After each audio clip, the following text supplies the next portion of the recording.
హల్లెలూయా. హల్లెలూయా.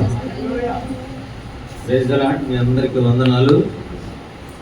మరి సమయాన్ని ఇచ్చినటువంటి దేవునికి కూడా స్తోత్రం చెల్లిస్తున్నాను.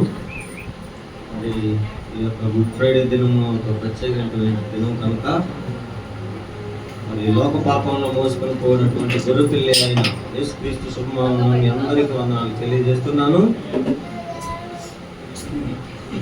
ఒక మనిషి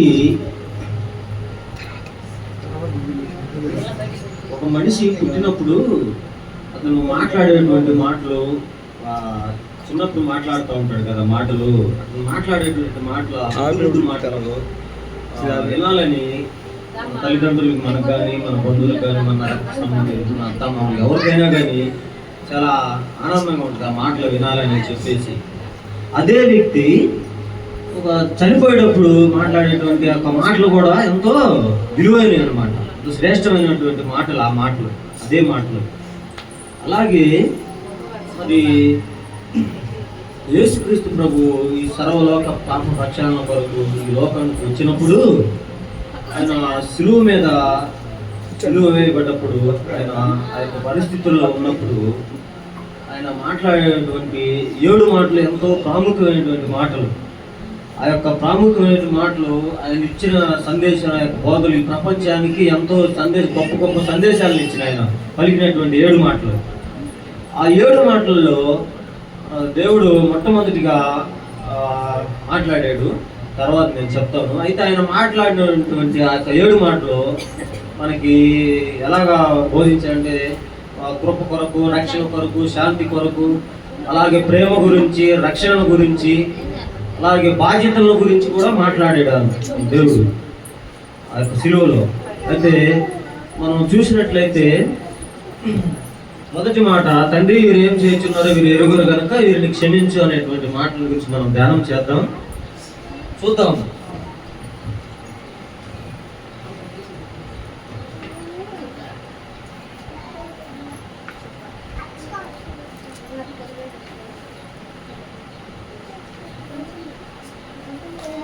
లూకా సువార్త 23:34 అధ్యాయంలో తండ్రి వీరు ఏం చేస్తున్నారో వీరు ఎరుగరు కనుక వీరిని క్షమించనేటువంటి గొప్ప మాట మొదటిగా దేవుడు మన కొరకు మాట్లాడి ఉన్నాడు.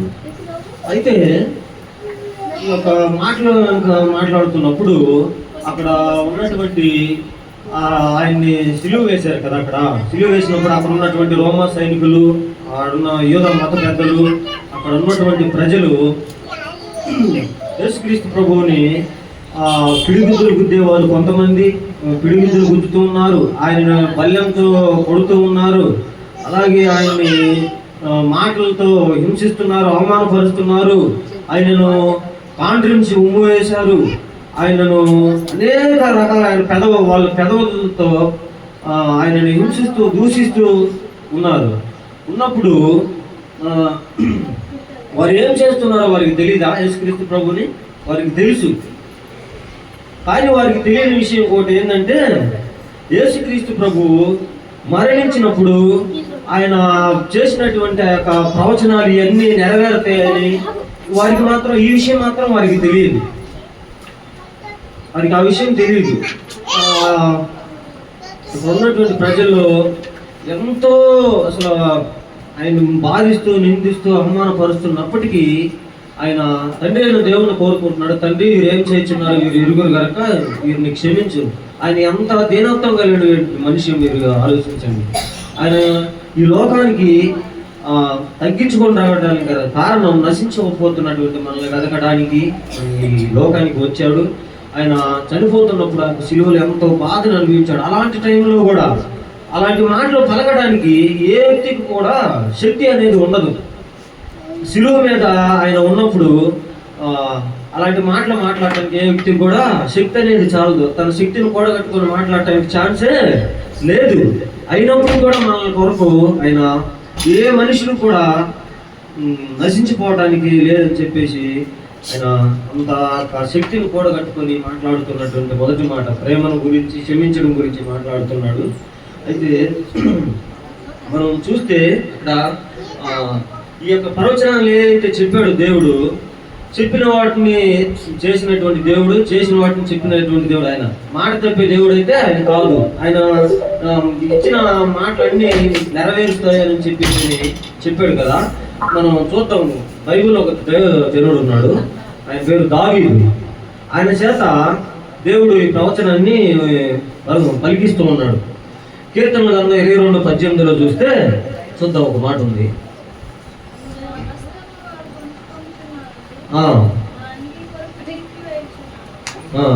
ఓకే, చాలు.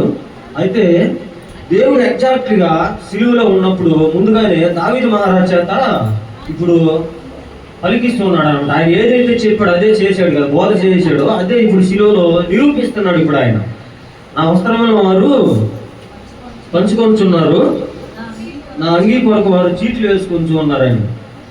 అక్కడ ఉన్నటువంటి ఆ యొక్క రోమా సైనికులు ఆ దేవుడికి ఉన్నటువంటి ఆ యొక్క అంగీని ఆయనకి ఈ లోకానికి వచ్చినప్పుడు దేవుడు ఆయన ఏ ఆస్తిపాస్తులు కూడగట్టుకోవాలా, ఆయన తలుచుకుంటే ఏదైనా చేయగలడు.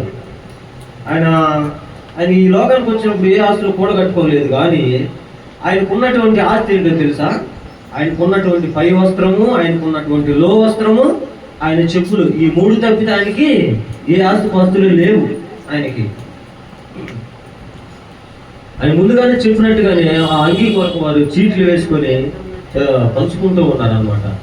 అలాగనే చాలా మంచి మంచి మాటలు దేవుడు మనకి బోధించాడు. ఇంకా చూస్తే మన యెషయా గ్రంథంలో కూడా ఒక మాట ఉంది, అక్కడ చూద్దాం.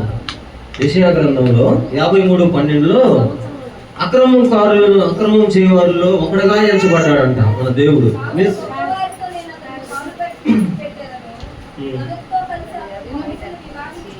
యెషయా గ్రంథం 53:12 చాలు ఒక మాట ఆగుతాము.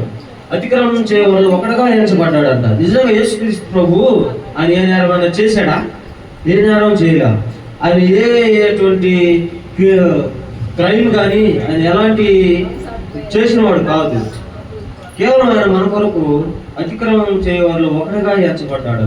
చూసారా ఎంత మాట అసలు అది. ఆయన అతిక్రమం చేయవాళ్ళు ఒకటిగా ఎంచబడ్డాడంటే దానికి కారణం తగ్గింపు తత్వం అన్నమాట. దేవుడు ఈ లోకానికి వచ్చి మనల్ని ఎంతగానో ప్రేమించి తను చనిపోయేటప్పుడు ఆ యొక్క కలవరి శిలువలో అనేకమైనటువంటి మంచి మంచి మాటలతో మనల్ని బలపరచడానికి, మన ఆత్మలకి శాంతి కలగజేయటానికి ఎన్నో ఉపమాన రీతిగా ఎన్నో బోధలు చేశాడు ఆయన. ఇంకా చూస్తే అక్కడ ఒక మాట అంటాడు, చూద్దాం.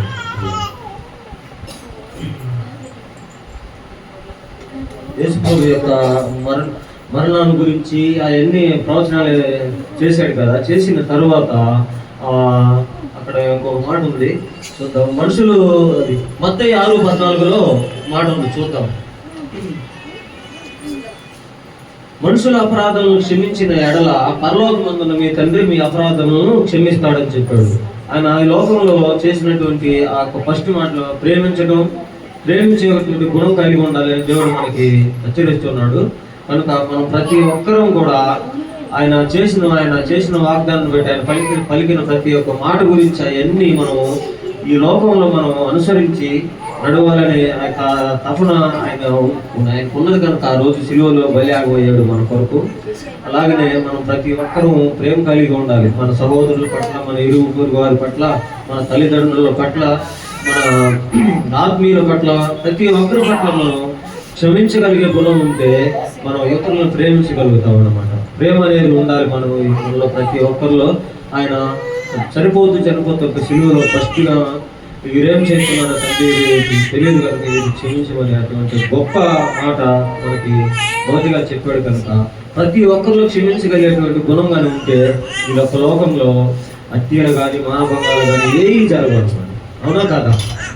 అలాగే కొద్దిగా ఒక సాక్ష్యం నేను విన్నాను, అది చెప్తాను. కొరిటేన్ భూమి అని ఒక దైవ సేవకురాలు, గొప్ప దైవ సేవకురాలు. అయితే ఆమె సాక్ష్యాలు ఉన్నప్పుడు నాకు చాలా ఇదిగా అనిపించింది. మన చూస్తే 2వ ప్రపంచ యుద్ధంలోనట హిట్లర్ అని ఉండేవాడు అతను. ఆయన అక్కడ ఉన్నటువంటి జనాలందరినీ చంపేస్తూ ఉండేవాడు అనమాట. ఎవరిని ఉంచకుండా చంపేస్తూ ఉండేవాడు. చంపేయమని చెప్పేసి అక్కడ ఉన్నటువంటి సైనికులకి ఆజ్ఞాపించాడు. ఆజ్ఞాపించినప్పుడు ఒక సైనికుడు ఏం చేశాడంటే అక్కడ ఉన్నటువంటి పక్క ప్రాంతాల్లో ఉన్నటువంటి ప్రతి ఒక్కరిని అందరినీ చంపేస్తూ ఉన్నాడు. చంపేస్తూ ఉన్నప్పుడు ఈ కొరటెన్ బూమ్ అతని చెల్లి, వీళ్ళిద్దరు అక్క చెల్లెలు వేరే ప్రాంతానికి వెళ్ళినప్పుడు ఒక సైనికుడు వీళ్ళిద్దరు అక్క చెల్లెలు అతనికి కనపడతారనమాట. కనపడ్డప్పుడు వారిద్దరిని చంపేయకుండా పట్టుకొని బంధించి వాళ్ళని చెరసాల్లో వేస్తాడనమాట. చెరసాల్లో వేసినప్పుడు అక్కడ జైలర్ అని ఉన్నాడు కదా, చెరసాల్లో వేసినప్పుడు జైలర్ ఆయన ఏం చేస్తూ ఉన్నాడంటే ప్రతిరోజు ఈ యొక్క కొరటెన్ భూమి ఉంది కదా, ఆమె యొక్క చెల్లిని ప్రతిరోజు చెరుపుతూ ఉండేవాడు, హింసిస్తూ ఉండేవాడు, మానసికంగా చాలా ఇబ్బందులు పెడుతూ ఉండేవాడు. కానీ వారు అక్కడ ఏం చేయలేని పరిస్థితి, బంధించబడి ఉన్నారు కదా, వాళ్ళు ఏం చేయలేని పరిస్థితి. అయితే కొన్ని రోజుల తర్వాత తన చెల్లి చనిపోయింది. ఆ యొక్క పరిస్థితిని తన అక్క అయినటువంటి యొక్క కొరటెన్ భూమి చూస్తూ ఉంది.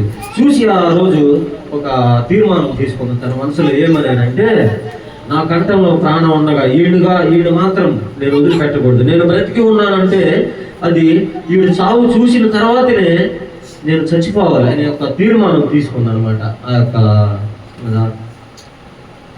కొరటెన్ భూమి అనేమా తీర్మానం తీసుకుంది.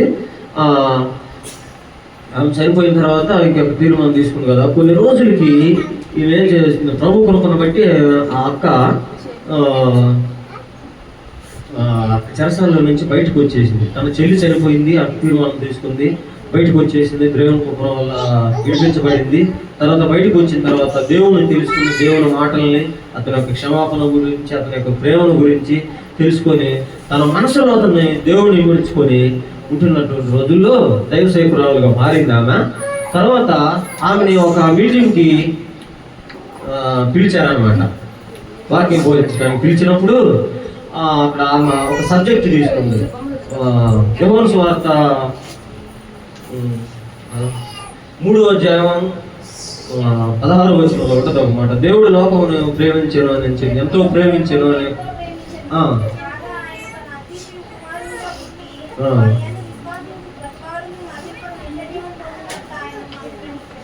చాలు. అయితే ఆ యొక్క సబ్జెక్ట్ తీసుకుని ఆమె వాక్యం బోధిస్తూ ఉంది. ఆ ప్రసంగం అయిపోయిన తర్వాత ఏం చెప్పిందంటే, అందరూ సరే మీరు ఎవరైతే యేసు క్రీస్తు ప్రభువుని సొంత రక్షకుడిగా అంగీకరిస్తున్నారో రండి ప్రార్థన చేస్తారని చెప్పిన తర్వాత అందరూ వస్తూ ఉన్నారు. ఒకరు వస్తూ ఉన్నప్పుడు ఒక వ్యక్తి దగ్గరకు వచ్చేసరికి ఆమె యొక్క చెయ్యి ఆగిపోయింది, ఇలాగనే ఆగిపోయింది అనమాట.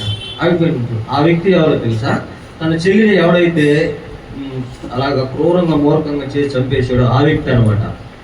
ఇప్పుడు ఆమె ఒక సబ్జెక్ట్ తీసుకుంది కదా, దేవుడు లోకాన్ని ఎంతో ప్రేమించాడు అని. ఆ సబ్జెక్టు మీద ఆమె ప్రసంగిస్తున్నప్పుడు ఆమె ముందు తీసుకుంది కదా ఆమె యొక్క నిర్ణయాలు, ఆమె తీసుకున్నటువంటి ఆ యొక్క తీర్మానం, ఆ యొక్క డెడికేషన్, ఆ యొక్క కమిట్మెంట్, ఇవన్నీ వదిలేయాలి. ఇప్పుడు అక్కడ అతను క్షమించకూడదు కదా. తీసుకున్న సబ్జెక్ట్ ఏమో క్షమించడం అనే దాని గురించి ఆమె ప్రసంగిస్తున్నప్పుడు అతని దగ్గరకు వచ్చేసరికి ఆమె చెయ్యి ఆగిపోయింది, అలాగనే క్షమించలేకపోతుంది. కానీ దేవుడు అప్పుడు మాట్లాడుతున్నాడు ఆమెతోటి. ఏమని తెలుసా, క్షమించమని. పక్కనే దేవుడి స్వరం ఆమె కనపడుతుంది అన్నమాట. అప్పుడు ఆమె ఏం చేసిందంటే అతని మీద చెయ్యి వేసి అతని మీద చెయ్యి పెట్టగానే ఆమెలోకి ఒక శక్తి అనేది వచ్చింది అనమాట. ఆ శక్తి ఏంటో తెలుసా, అతను ఉన్న శక్తి ఇది కాదు, అది క్షమించగలిగేటువంటి గుణంలో ఉన్నటువంటి గొప్ప శక్తి ఆమెలోకి వచ్చింది అనమాట. అప్పుడు ఆ శక్తి వచ్చినప్పుడు ఆమె ఎంతో మనసులో ఎంతో ఆనందం, తేలిక, సంతోషం అయిపోయింది అనమాట. ఆమె హృదయంతో బాధగా ఉంది కదా అప్పుడు దాకా. ఆ యొక్క శక్తి అనేది రాగంలోనే ఆమె మనసు తేలిక అయిపోయింది. దీన్ని బట్టి మనం అర్థం చేసుకోలేదు ఏంటంటే, నీ సహోదరుల్ని, నీ తోటి వారిని ప్రతి ఒక్కరిని క్షమించాలి. క్షమించగలిగే గుణం మనలో ఉండాలి. అలాగనే ఆ క్షమించినప్పుడే మనం దేవుని చిత్తాన్ని నెరవేర్చిన వారం అవుతాము. అలాగే దేవుడు ఆ యొక్క శిలువలో ఆయన చేసిన త్యాగానికి ప్రతిఫలంగా మనం ఆయనకి సాక్షులమై ఉంటామని చెప్పి మాటలు ఊహిస్తున్నాం. దేవుడి మాటలు దీవించును గాక. హల్లెలూయా. తండ్రి మీరు ఏం చేయించున్నారో మీరు వెరుగుదు కనుక వీళ్ళు క్షమించండి అన్న సందర్భాన్ని, క్షమాపణ గురించి చెప్పిన ఆ అద్భుతమైన రీతిని బట్టి ప్రభు నేను ఎంతగానో స్తుతిస్తున్నాం. మరొకసారి చప్పట్లు కొట్టి మహిమపడగా ఇంకా ఘనంగా కాకుండా వాడబడలాగా కూడా నేను మనస్ఫూర్తిగా ఆ విషయాన్ని నేను సంతోషిస్తున్నాను. హల్లెలూయా. రెండవ మాటగా మనం తీసుకున్నాం మన మధ్యలో మరి మేరీ మరి బిడ్డొచ్చి రెండో మాటగా మనకు తెలియపరుస్తారు. చప్పట్లు కొట్టి బిడ్డ మనం ఆహ్వానించుకున్నాం.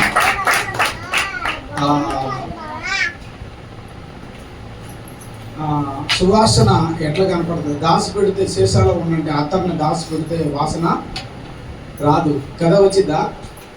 ఎప్పుడైతే దాన్ని తీసి షర్ట్కి పైకి కానీ కొట్టేవనుకో, అబ్బో ఈరోజు మంచి అత్తర కొట్టేచ్చారు అంటారు కదా. కాబట్టి కూర్చున్నంతసేపు వాళ్ళ ఆ మాటలో మీకు అయినా నాకైనా గుర్తుండదు. వాళ్ళు ఎప్పుడైతే బయటకు వచ్చారో, బయటకు వచ్చిన తర్వాత అమ్మ వచ్చే అలాంటి మాటలు బయటకు వచ్చిన తర్వాత ఎంత ఆశీర్వాదకరంగా అనిపిస్తుంది. ఆమేన్. హల్లెలూయా. మరి సహోదరి రెండో మాటగా చెప్తారు, మనం ఆలోకి వెళ్తాం.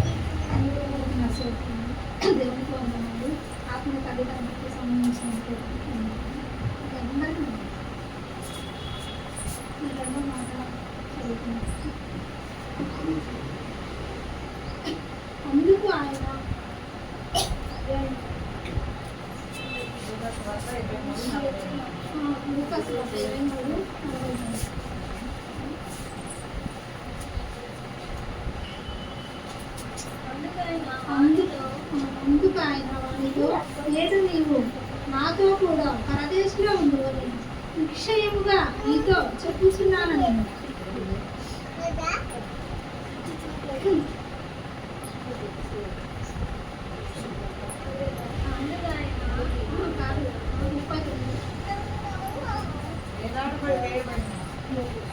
వేయబడిన ఆ నేరస్తులలో ఒకడు ఆయన్ని దూషించు, నీవు క్రీస్తువు కదా, నీవు నిన్ను రక్షించు, మమ్మల్ని కూడా రక్షించమని చెప్పు. అయితే దేవుడితో పాటు ఇద్దరు తండ్రుల చేత శిరోమాన్ని వేసి, కుడి పక్క ఒకరిని, ఎడమ పక్కన ఒకరిని శిరోమాన్ని వేశాను. ఎడమ పక్క వేసిన ఆయన మాత్రం దేవుడిని దూషిస్తున్నాడు. నువ్వు క్రీస్తువు కదా, నిన్ను నువ్వు రక్షించుకొని నన్ను కూడా రక్షించు అని దూషిస్తున్నప్పుడు దేవుడు రక్షించలేడా? రక్షించగలడు.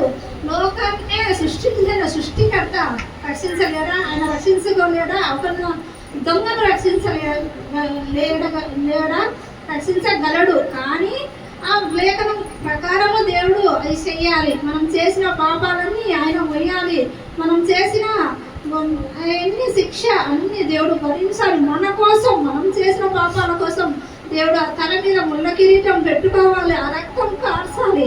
తండ్రి పక్కలో పల్లె పోటు పొడిపించుకోవాలి, ఆ కొరడా దెబ్బలు కొట్టించుకోవాలి. మనం చేసిన పాపం ఆయన ఆ శిరోమాని మీద రక్తం కార్చాలి.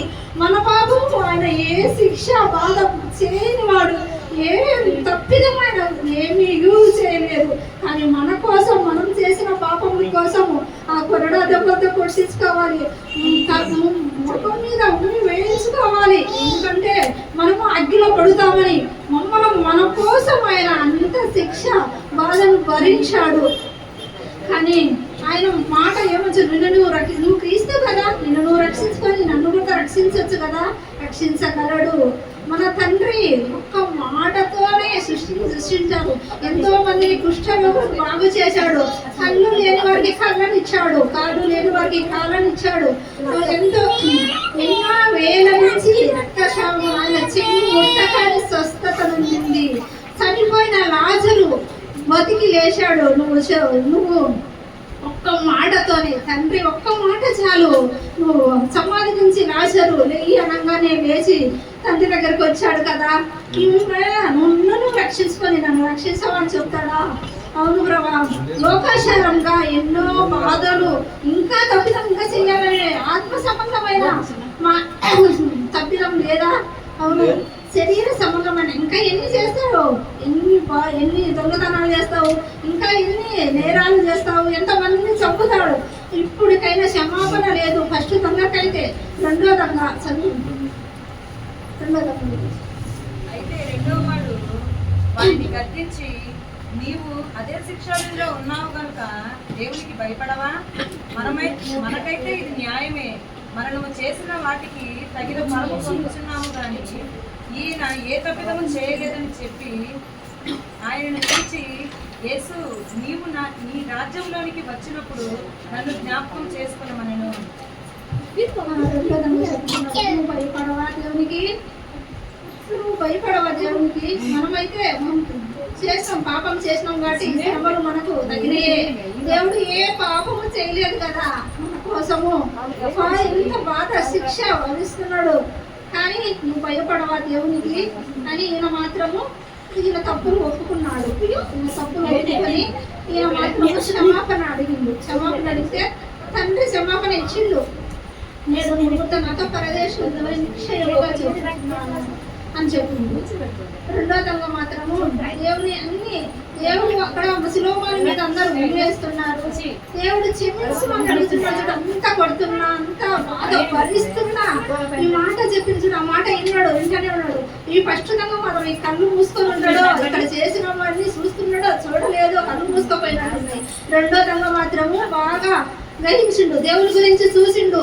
అమ్మాయి నా దేవుడు ఇన్ని బాధలు ఇన్ని భరిస్తున్నాడు, మనకైతే ఒక్క బాధ అయినా వచ్చితే అమ్మాయి బాధ వచ్చిందని మనమైతే ఒకరిని పట్టించుకోం కదా. ఈయన ఇంత కొడుతున్నా ఇన్ని చేస్తున్నా కానీ మనం ఇన్ని చేస్తున్నా కానీ ఇంకా వీరిని క్షమించు అంటున్నాడు. ఈయన దేవుడు గొప్ప తండ్రి అని ఆయన మాత్రం అంగీకరించి ఆయన పాప క్షమాపణ ఒప్పుకొని ఆయన ప్రార్థన చేసుకొని అడిగిండు దేవుని, తండ్రి ఈ రాజ్యంలో నన్ను గుర్తు చేసుకోవా అని అడిగినప్పుడు నేను నువ్వు గుర్త పరదేశంలో ఉండు అని నిశ్చయముగా చెప్పుచున్నాను. దేవుడు చనిపోయేటప్పుడు కూడా అంత బాధలో ఉన్నా కూడా ఆయన క్షమించిన చూడు. అది గొప్ప తండ్రి, మన తండ్రి గొప్ప సొలసు. ఎంత ప్రేమ, ఎంత కనికరం నాయన.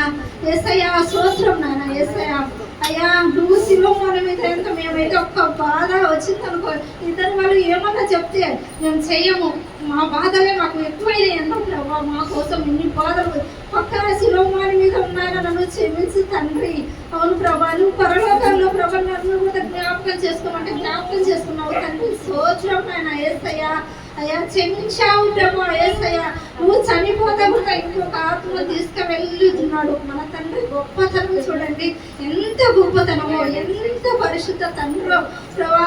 ఇప్పుడు మన వాళ్ళు కూడా ఇంట్లో ఏమంటారు తెలుసా, చర్చికి వెళ్తున్నాం, మీ దేవుడు ఏం చేశాడు, నువ్వు దేవుడికి ఎప్పుడు వెళ్తున్నావు కదా ఇంట్లో వాళ్ళు అంటారు. అన్నప్పుడు మన దేవుడు ఇంతకన్నా గొప్ప కార్యం చేయాలా? మనకి ఇంకా గొప్ప కార్యం చేసి లోను రక్తం కాశాడు మన కోసం. ఇన్ని శ్రమలు అనుభవించి ఆఖరు రక్తం చుట్టూ గోడుసాడు మన కోసం కార్చి ప్రాణాలే విడిచాడు కదా. ఇంకా త్యాగం ఏం చేయాలి మన కోసం? ఇంతకన్నా త్యాగం చేసేటోళ్ళు ఎవరున్నారు? ఎవరు? మనం ఏం చెప్పినా చెయ్యరు. ఒక మాట చేస్తే రెండో మాట నేను చెయ్యను అంటారు. మన తండ్రి చూడు మన కోసం ఎంత గొప్ప కార్యం చేశాడో. ఆ తండ్రికి మనం ఏమి రుణం తీర్చుకోనము.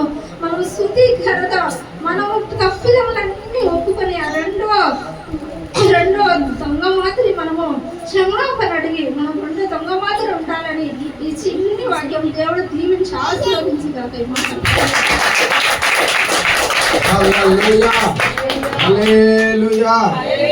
దేవుని నామానికి మహిమ కలుగును గాక. హల్లెలూయా. మంచి మాటని, దేవుడు పలికిన మాటని మన మధ్యలో సహోదరి చెప్పడం జరిగింది. నేడు నీవు నాతో కూడా పరదేశంలో ఉండు అనే మాట. ఈ మాట ఎలా వచ్చింది అంటే కేవలము యేసు ప్రభు వారి దగ్గర వారు తగ్గించుకున్నారు, నిజాన్ని తెలుసుకున్నారు కనుకనే ఆయన పాప క్షమాపణ నిమిత్తమై అతని జీవితాన్ని ప్రభువుకు సమర్పించుకున్నాడు. మాత్రమే ఆయన పరదేశంలో ఉండడానికి హక్కుదారుడయ్యాడు. కాబట్టి మనం కూడా ఎప్పుడు కూడా దేవుని సన్నిధానంలో క్షమాపణ కలిగినట్టు వారంగా ఉండాలని ప్రభు కోరుకుంటున్నాడు. ఈ మాట దేవుడు దీవించును గాక. ఆమేన్. హల్లెలూయా. మూడవ మాట మరి శాంతి. మూడవ మాట చప్పట్లు కొట్టి ప్రభు మనం హల్లెలూయా.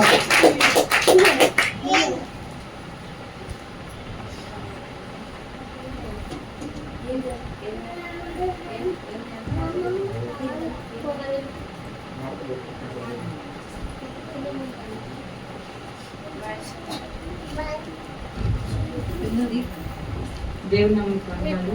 అందరూ కూడా నా వందనాలు. ఈ సమయాన్ని ఈ అవకాశం ఇచ్చిన మా నాన్నగారి తండ్రి కూడా నా వందనాలు. ఈ మాటలు చెప్పాలంటే ఎంతో యోగ్యత కలిగి ఉన్నది.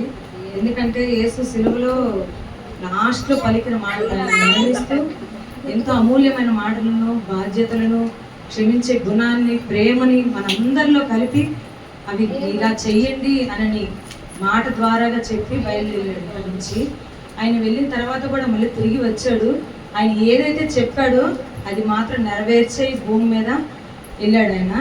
అయితే యేసు సిలువలో పలికిన 3వ మాట యోహాను సువార్త 19వ అధ్యాయము 26వ వచనము.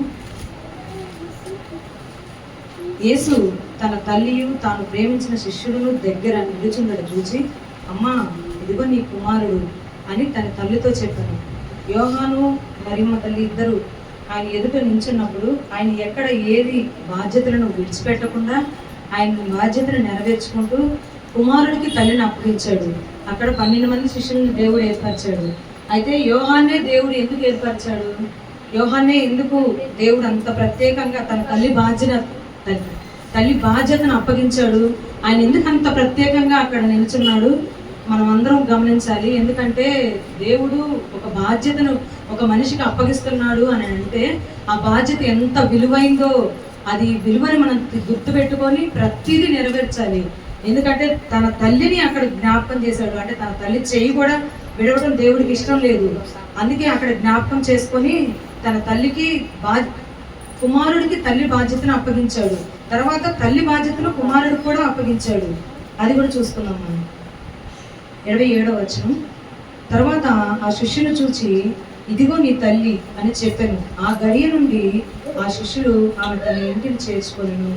అంటే దేవుడు ఎంతగా అక్కడ బాధ్యతను అప్పగించాడో ఆ బాధ్యతని యోహాను అక్కడ నెరవేర్చాడు. అంటే ఎంత గొప్ప బాధ్యత పెట్టాడు చూడండి. అక్కడ కూడా తల్లిని తండ్రిని ఇద్దరిని, తల్లిని కుమారుని ఇద్దరిని విడిచిపెట్టలేదు ఆయన. ఆయన చేసింది ఏది కూడా మర్చిపోకుండా ప్రతిదీ అక్కడ జ్ఞాపకం చేసుకున్నాడు. అయితే మనం అక్కడ చూసినట్టయితే తన తల్లికి ఏ విధంగా కుమారుడిని అప్పగించాడు? వాళ్ళిద్దరిని చూశాడు, అక్కడ ప్రేమించాడు, శిష్యులు ఉండటం చూశాడు, కుమారుడిని అప్పగించాడు. ఆ కుమారుని అప్పగించి ఇదిగో నీ తల్లికి అనే బాధ్యతనిచ్చాడు అక్కడ. అట్టి బాధ్యతని మనం తీసుకుంటున్నామా? మన కుటుంబాలలో అట్టి బాధ్యత మనకుందా? భార్య మీదైనా భర్త మీదైనా అలాంటి బాధ్యతలు మనం కలిగి ఉన్నామా? దేవుడు అంత సులువు మరణం అయిపోతూ కూడా బాధ్యతలను గుర్తుపెట్టుకొని తల్లిని కుమారుణ్ణి ఒక దగ్గర చేర్చి మీరు ఒకరికొకరు ఉండండి అని చెప్పి అక్కడ చెప్పాడు. మరి అట్టి బాధ్యతగా మనం ఉంటున్నామా? మన కుటుంబాలలో భార్య బాధ్యత భార్యగా మనం నెరవేరుస్తున్నామా? భర్త బాధ్యత భర్తగా మనం నెరవేరుస్తున్నామా? మన ఇద్దరం కలిసి పిల్లల పట్ల అట్టి బాధ్యతల్లో మనం ఉంటున్నామా? మనం ఏం నేర్పిస్తున్నాం పిల్లలకి అది కూడా మనం జ్ఞాపకం చేసుకోవాలి. ఎందుకంటే అక్కడ కుమారుని చూపించి దేవుడు ఎంత స్పష్టంగా అక్కడ తెలియపరిచాడు, దేవుడు ఎంత అమూల్యమైన మాటను అక్కడ ఉంచాడో, తన తల్లికి బిడ్డకి ఏ విధంగా అక్కడ ప్రేమను ఏర్పరిచాడో, ఒక బాధ్యతను ఏర్పరిచాడో అవన్నీ మనం గమనించాలి. అక్కడే చూసుకుంటే 13:34లో యోహాను 13:34లో కూడా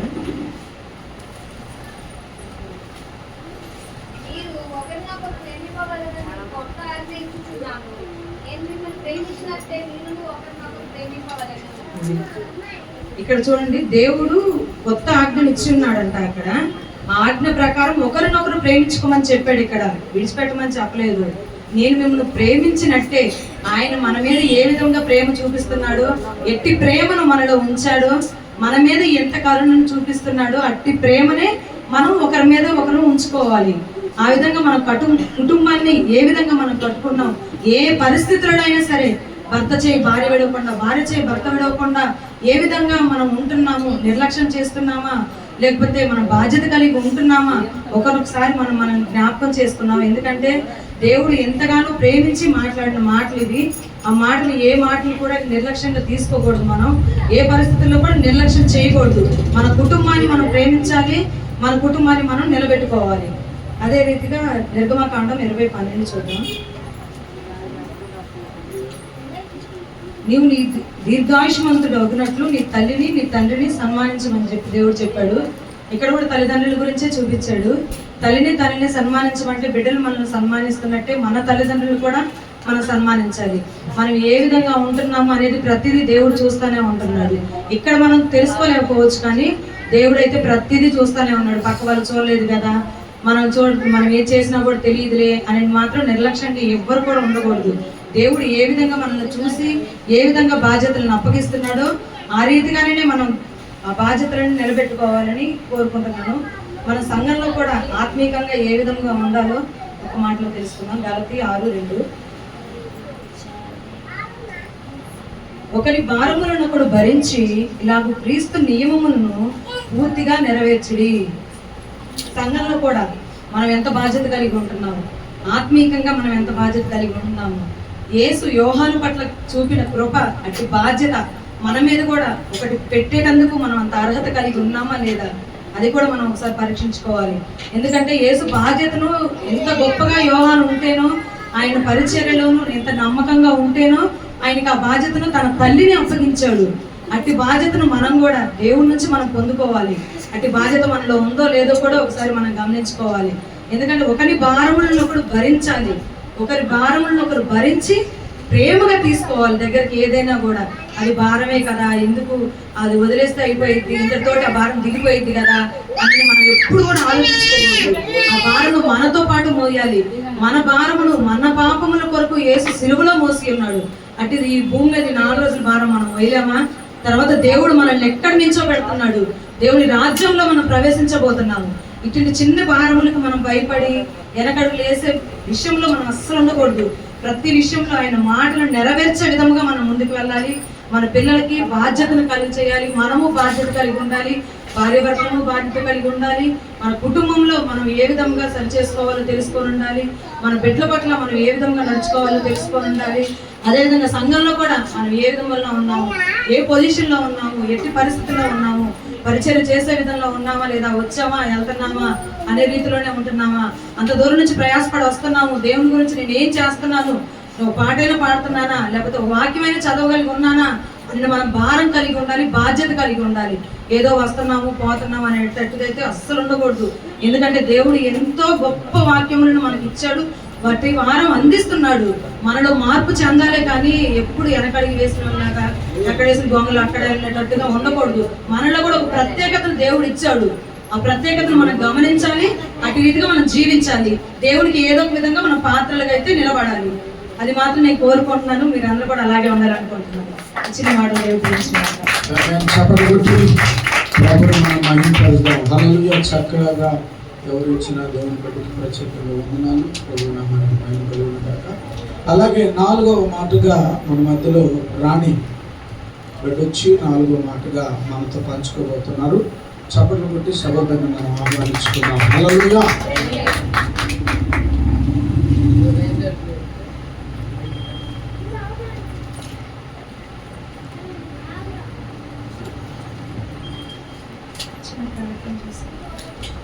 మహాపరిశుద్ధుడ కృపాకనికరము కలిగిన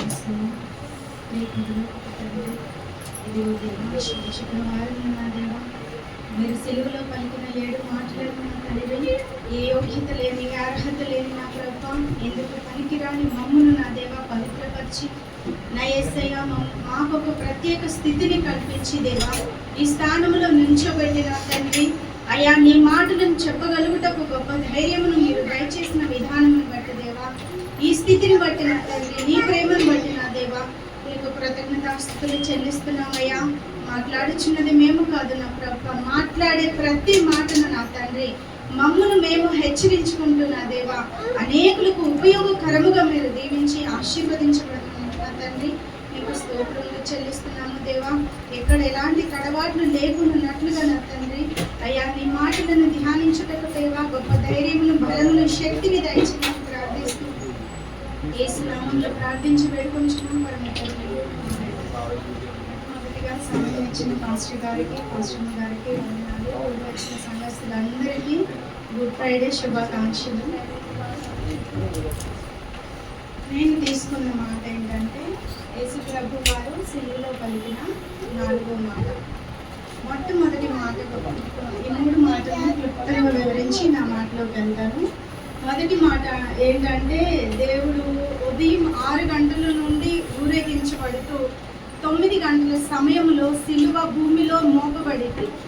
దేవుడు అక్కడి నుండి అంత భారమును మోసుకుంటూ వచ్చి కొన్ని సందర్భాల్లో కూడా దేవుడు ఆ సిలువను మోస్తూ తూలుతాడు, పడిపోతాడు కూడా. ఒక వ్యక్తికి ఆ సిలువని ఇచ్చినప్పుడు ఆ వ్యక్తి ఒక క్షణమైన ఆ సిలువని మోపలేని స్థితిలో ఉంటాడు. అయినప్పటికీ దేవుడు ఆ సిలువ భారాన్ని మోస్తూ ఆ సిలువలో 3 గంటలు వేలాడబడి ఆ 3 గంటలు కూడా ఆయన్ని ఊరికేనే ఆ సిలువని మోపించుకుంటూ తీసుకొని అయితే రాలేదు. మనకు తెలుసు, మనం వింటున్నాము, మనం కొన్ని చూస్తున్నాం కూడా. సిలువ మరణాన్ని టీవీ ద్వారా, ఫోన్లోనో కొన్ని రీల్స్ ద్వారా కూడా చూస్తున్నాము. అంటే దాన్ని రియాలిటీ లైవ్లో కూడా చూస్తున్నాము. బైబిల్ పరంగా కూడా సిలువ మరణం ధ్యానం మనకు తెలుసు. అయితే దేవుడు అక్కడ కొట్టించుకున్నాడు, దూషించబడ్డాడు, నేరారోపణ చేయబడ్డాడు. ఆయన అన్నిటి కూడా ఆఖరికి తన పై వస్త్రాన్ని కూడా చింపి చీట్లు వేసుకున్నాడు. అంత అవమానాన్ని మనమైతే భరించలేము మనుషులుగా ఉండి. అక్కడ మనం గమనించినట్లయితే దేవుడు యేసు ప్రభు వారు అక్కడ మనిషి రూపంగానే ఉన్నాడు, మనిషి శరీరాన్ని దాల్చి అక్కడ ఉన్నాడు. ప్రతి విషయాన్ని అక్కడ మనకి సిలువలో 7 మాటల ద్వారా మనకి ప్రతి విషయాన్ని తెలియపరుస్తున్నాడు. మొట్టమొదటి మాట ఏంటంటే, అంతటి నేరారోపణ చేసినప్పటికీ యేసు ప్రభు వారిని నేల వైపు చూసి, తండ్రి వీరేమి చేయుచున్నారో వీరు ఎరుగురు కనుక వీరిని క్షమించమని హృదయంలో ఆత్మలో దేవుడు యేసు ప్రభు వారు తండ్రికి విజ్ఞాపన చేశాడు, అక్కడ ప్రార్థన చేశాడు. అది మన గురించి, మన నిమిత్తం ఆఖరి నిమిషంలో కూడా. రెండవదిగా ఏం చేశాడంటే, మొట్టమొదటిది క్షమాపణ గుణముని మనం చూస్తున్నాము. రెండవదిగా ఏంటంటే క్షమించబడడం తర్వాత పాపాన్ని ఒప్పుకున్న వ్యక్తికి పరలోక రాజ్య నివాసము ప్రాంతానికి ప్రవేశాన్ని అక్కడ చూపిస్తున్నాడు. రెండో మాట, నేడు నీవు నాతో కూడా పరదేశంలో ఉండు. ఒక దొంగని క్షమించాడు, ఆయనకి పరలోక రాజ్యానికి వారసత్వాన్ని అక్కడ అనుగ్రహించాడు. మూడవది చూస్తున్నట్లయితే బాధ్యత ఏంటంటే, యేసు ప్రభు వారు మరియమ్మ తల్లికి కుమారుడిగా పుట్టాడు, మనిషి కుమారుడిగా భూమి మీద ఉద్భవించాడు. అప్పుడు ఈ యేసు ప్రభు కంటే తర్వాత బిడ్డలు కూడా ఉన్నారు మరియమ్మకి. కాకపోతే అక్కడ 7 మాటల్లో ప్రతిదీ మానవ జీవితంలో ఏది వచ్చిందో, ఎలా దాన్ని ఎదుర్కోవాలనే సాదృశ్యానికి గుర్తుగా ఇక్కడ బాధ్యతను గుర్తు చేస్తున్నాడు. యోహానును పిలిచి, అమ్మా ఇదిగో నీ కుమారుడు, యోహానుతో నీ తల్లిని చేర్చుకో అని చెప్తాడు. అక్కడ బాధ్యతను మనం చూస్తున్నాం. 4వది చూసినట్లుగా అయితే మధ్యస్థ స్థానానికి దేవుడు వచ్చి ఉన్నాడు. ఇంకంతా ముగిసిపోయింది, బాధ్యతలన్నీ ముగించుకున్నాడు. ఆయన ప్రాణాన్ని, ఆయన శరీరం చీల్చబడింది, కొరడాలతో కొట్టబడ్డాడు, శరీరము కొరడాలతో దున్నబడింది. ఆయన మోమున ఉమ్ము వేశారు, తలపై కిరీటం పెట్టారు, ఆయనకి వస్త్రం కూడా లేకుండా సిలువలో వేలాడదీశాడు, చేతుల్లో మేకులు దించారు, కాళ్ళల్లో మేకులు దించాడు. ఎక్కడ కూడా ఏ విధముగా కూడా ఏ ప్రాంతంలో కూడా ఇక్కడ గాయం లేదు, దెబ్బ లేదు అనడానికి వీల్లేదు. పట్టులో బల్లెం పొడిపించుకున్నాడు. ఆ బల్లెం పొడిచినప్పుడు ఆ రక్తపు బిందువు చింది కూడా ఆ పొడిచిన వ్యక్తి స్వస్థత పొందుతాడు. అతని కన్ను సరిగ్గా ఉండదు. అయితే ఆ రక్తము చింది పొడిచిన వెంటనే అక్కడ అతను చూపు పొందగలుగుతాడు. వెంటనే అతడు దుఃఖాక్రాంతుడై పక్కకు వెళ్తాడు, దుఃఖంలో మునిగిపోతాడు. అక్కడ కూడా దేవుడు స్వస్థతని ప్రకటించాడు. ప్రతి రక్తపు బిందులు. ఇప్పుడు 4వ మాటలోకి ఒక్కసారి వెళ్దాం. మనము మత్తయి సువార్త 27వ అధ్యాయము 46వ వచనం. యేసు ప్రభు వారు సిలువలో ఈ 4వ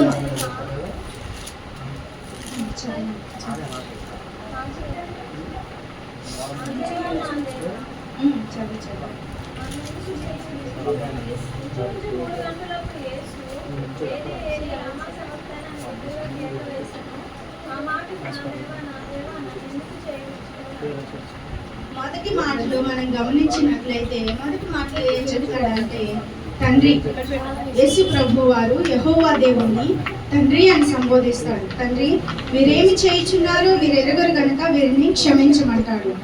అక్కడ అంటే తండ్రి బాంధవ్యంలోనే నిలిచి ఉన్నాడు.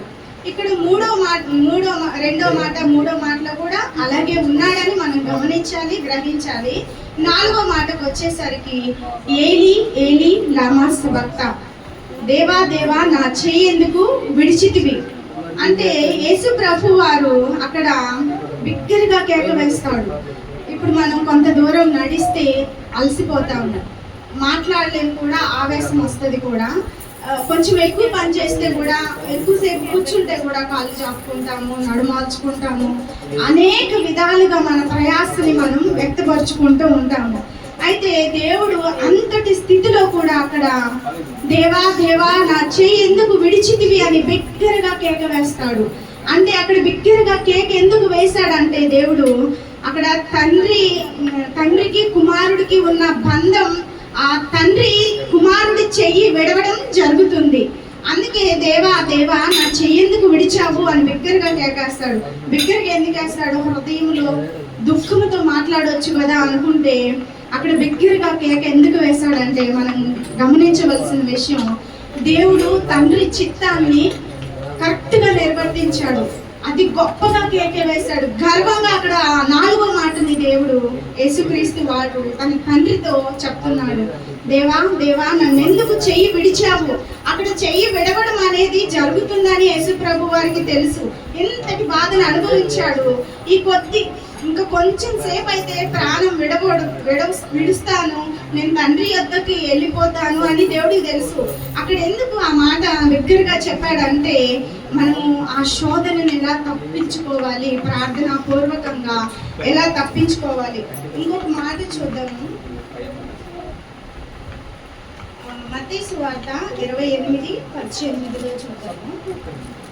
అయితే యేసు వారి ఎద్దుకు వచ్చి, పరలోకమందును భూమి మీదను నాకు సర్వాధికారము ఇవ్వబడినది.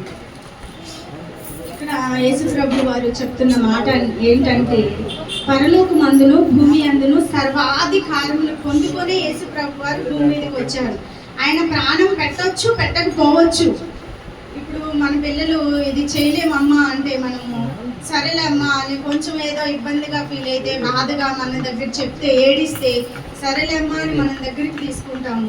యెహోవా తండ్రి తన కుమారుడి పట్ల అలా చేయలేదు. ఎందుకంటే తన ఒక్క కుమారుణ్ణి ప్రాణం అర్పిస్తే మనుషుల పాపం దేని నిమిత్తం పోతుంది అంటే పరిశుద్ధపరచబడిన దేవుని రక్తం ద్వారే పోతుంది అని యేసు ప్రభు వారిని తన కుమారుణ్ణి మన కొరకు, మన పాప శాపముల కొరకు భూమి మీదకి పంపించారు. అయితే ఆయన పరిశుద్ధమైన రక్తం చెల్లించి మన పాప విమోచన కలిగించాలని ఆయన తీర్మానం తీసుకొని కిందకు వచ్చాడు. అయినప్పటికీ ప్రార్థన ద్వారా గొల్గొతా కొండకు వెళ్ళి కూడా ఆయన హృదయంలో మూలుగుతూ ప్రార్థన చేస్తాడు, తండ్రి నీ చిత్తమైతే ఈ గిన్నె నా యొద్ద నుండి తొలగించు అని. నీ చిత్తమే, నా ఇష్టము కాదు అంటాడు. అక్కడ కూడా నువ్వు ఖచ్చితంగా ఇది నా యొద్ద నుండి తొలగించయ్యా, నువ్వు దేవుడు కదా, ఈ పాపాన్ని ఏదో ఒక విధంగా తీసేయి అని ప్రార్థించవచ్చు. కానీ అక్కడ అలా యేసు ప్రభు వారు ప్రార్థించలేదు. మనం చూసినట్లయితే నీ చిత్తం అయితేనే ఈ గిన్నె నా యొద్ద నుండి తొలగించు, ఆయనను నీ ఇష్ట ప్రకారమే జరగనిమ్ము అంటాడు. అయితే అక్కడ యేసు ప్రభు వారు ప్రార్థన చేసి, ప్రార్థనకి ముఖ్యమైన ప్రాధాన్యత ఉంది. ఇక్కడ మనం చాలాసార్లు ప్రార్థిస్తాం. నేనైతే ప్రార్థించేటప్పుడు ఒక్కోసారి నేను అలసిపోయి సొమ్మసిల్లి ప్రభా నేను భారం మొయ్యలేను అని కూడా ప్రార్థించుకుంటాను. మనందరం అలాగే ప్రార్థిస్తాం. కొన్నిసార్లు అయితే ప్రశ్నిస్తాం కూడా దేవుణ్ణి, మన పిల్లలు మనం ప్రశ్నించినట్లుగా. దేవుడు అయితే అలా ప్రశ్నించలేదు, ఎక్కడ కూడా దేవుణ్ణి ప్రశ్నించలేదు. దేవుణ్ణి ఎక్కడ దుఃఖానికి గురి చేయలేదు. ఆజ్ఞని మాత్రమే నెరవేర్చే స్థితిలో యేసు ప్రభు వారు నిలబడ్డారు. ఆజ్ఞని అతిక్రమించలేదు. మనం కూడా దేవుని ఆజ్ఞలను నిర్వర్తించే విధిలో ఉండాలని దేవుడు ఇక్కడ ప్రార్థన అనే ముఖ్య ఘట్టాన్ని ఇక్కడ తెలియపరుస్తున్నాడు. ఇంకొక విషయం చూస్తున్నాము, మార్కు 15:30.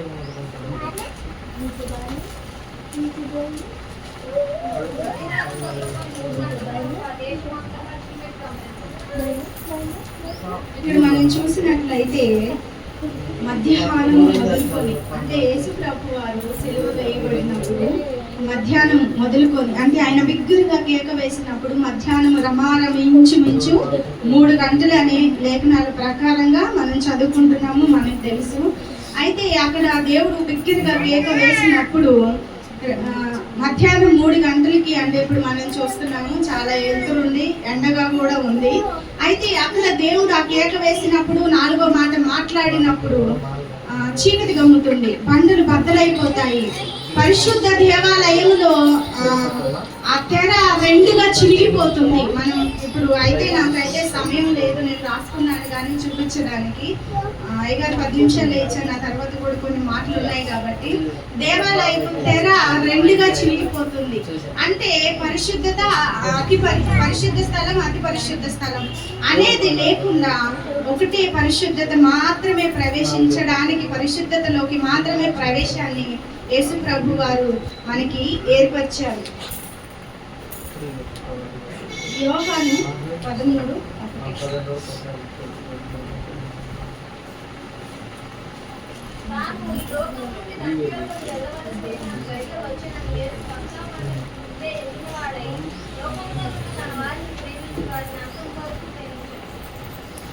ఇక్కడ మనం చూస్తున్నట్లయితే ఆయన వెళ్ళవలసిన గడియ సమీపించిందని యేసు ప్రభు వారికి తెలుసు. ఆ పస్కా పండగకు ముందే యేసు ప్రభు వారు ఎరిగి లోకంలో ఉన్న తమ వారిని ప్రేమించి వారిని అంతము వరకు ప్రేమించను. అంటే అంతము వరకు ప్రేమించను అంటే ఇక్కడ మనం గమనించవలసిన విషయం ఏంటి అంటే యేసు ప్రభు వారు అంతము వరకు మనల్ని ప్రేమిస్తాడు, సహిస్తాడు, భరిస్తాడు. కాకపోతే ఏంటంటే మనము తెలిసి చేసినది కాకుండా తెలియక చేసినది అయితే క్షమించబడతాము. తెలిసి చేసింది అయితే దేవుడి పాదాల చెంత చేరి ప్రార్థన ద్వారా, పశ్చాత్తాపం ద్వారా అనేక విధాలుగా దాని నుండి మనం తప్పించబడడానికి కొంతైనా మనకి మార్గము ఉంటుందని యేసు ప్రభు వారు ఇక్కడ తెలియపరుస్తున్నాడు. ఆయన పలికిన ఈ 4వ మాట ఎంత గొప్పదంటే అక్కడ అనేక బాధలు పడ్డాడు, అనేక హింసలు పడ్డాడు. 4వ మాట బిగ్గరగా కేక వేసి గర్వంగా ఆ మధ్యస్థానికి వచ్చాడు దేవుడు. ఇంకా ఆయన వెళ్ళిపోతాడని తెలుసు, విడిచిపెట్టి వెళ్ళిపోతాడని తెలుసు. 4వ మాట ఎందుకు ప్రత్యేకించబడింది అంటే 2 రోజులు మొదటి రోజు సిలువ వేయబడతాడు, 2వ రోజు సమాధిలో ఉంటాడు, 3వ రోజు లెగుస్తాడు, 4వ రోజు తండ్రి యొద్ద ఉంటాడు. అందుకే ఆయన ఆరోహణం అయ్యి తండ్రి యొద్దకు వెళ్తాడు. 4వ మాట చాలా ప్రత్యేకించి అంటే మొదటి 3 మాటలు 7 మాటలు ప్రత్యేకించబడినవి కాదు అని కాదు, కానీ మళ్ళీ 7వ మాటలో కూడా తండ్రి నా ఆత్మను నీ చేతికి అప్పగించుకుంటున్నారు. ఇక్కడ 7వ మాటలో కూడా తండ్రి అని సంబోధిస్తాడు. మనం చూడవలసిన విషయం ఇక్కడ మాత్రమే దేవా అని ఎందుకు అంటాడు? దేవా దేవా నా చెయ్యి ఎందుకు విడిచావని అంటాడంటే అక్కడ యేసు ప్రభు వారు యెహోవా దేవుడికి బాధ్యత పూర్వకంగా పంపించబడిన ఒక వధించబడిన గొర్రెగా వచ్చాడు. ఆయన బాధ్యతలో ముట్టడి చేయబడి ఉన్నాడు, కట్టబడి ఉన్నాడు. యెహోవా దేవుడు ఏ విధంగా ఉన్నాడంటే ఆయన ఒక యజమానుడిగా, ఆయన యొక్క యాజకుడిగా ఉన్నాడు. అందును బట్టి దేవా అని ఇక్కడ సంబోధించడం మనం చూస్తాము. ఈ మాట ద్వారా నన్ను నేను హెచ్చరించుకుంటూ నిన్న మీకు అందరికీ ఇది ఉపయోగపడాలని దేవుని కోరుకుంటున్నాను. దేవుడు ఇచ్చిన మాటను దీవించిన చక్కగా మరి 4వ మాట వివరించి దేవుని మాటలు తెలియపరిచిన దేవుని బిడ్డకి నా ప్రత్యేకమైన వందనాలు. అలాగే 5వ మాట మరి మన మధ్యలో కావ్య మరి బిడ్డను కూడా దేవుడు ఆశీర్వదించాలని చెప్పలు కొట్టి బిడ్డను ఆహ్వానించుకున్నాం.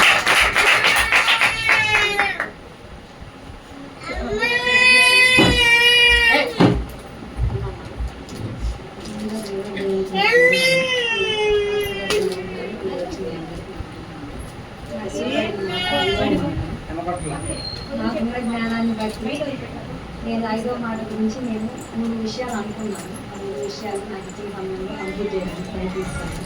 5వ మాట యోహాను సువార్త 19వ అధ్యాయం 28వ వచనంలో అటు తర్వాత సమస్తమును అప్పటికి సమాప్తమైనదని యేసు ఎరిగి లేఖనము నెరవేరినట్లు నేను తప్పికొనుచున్నానని.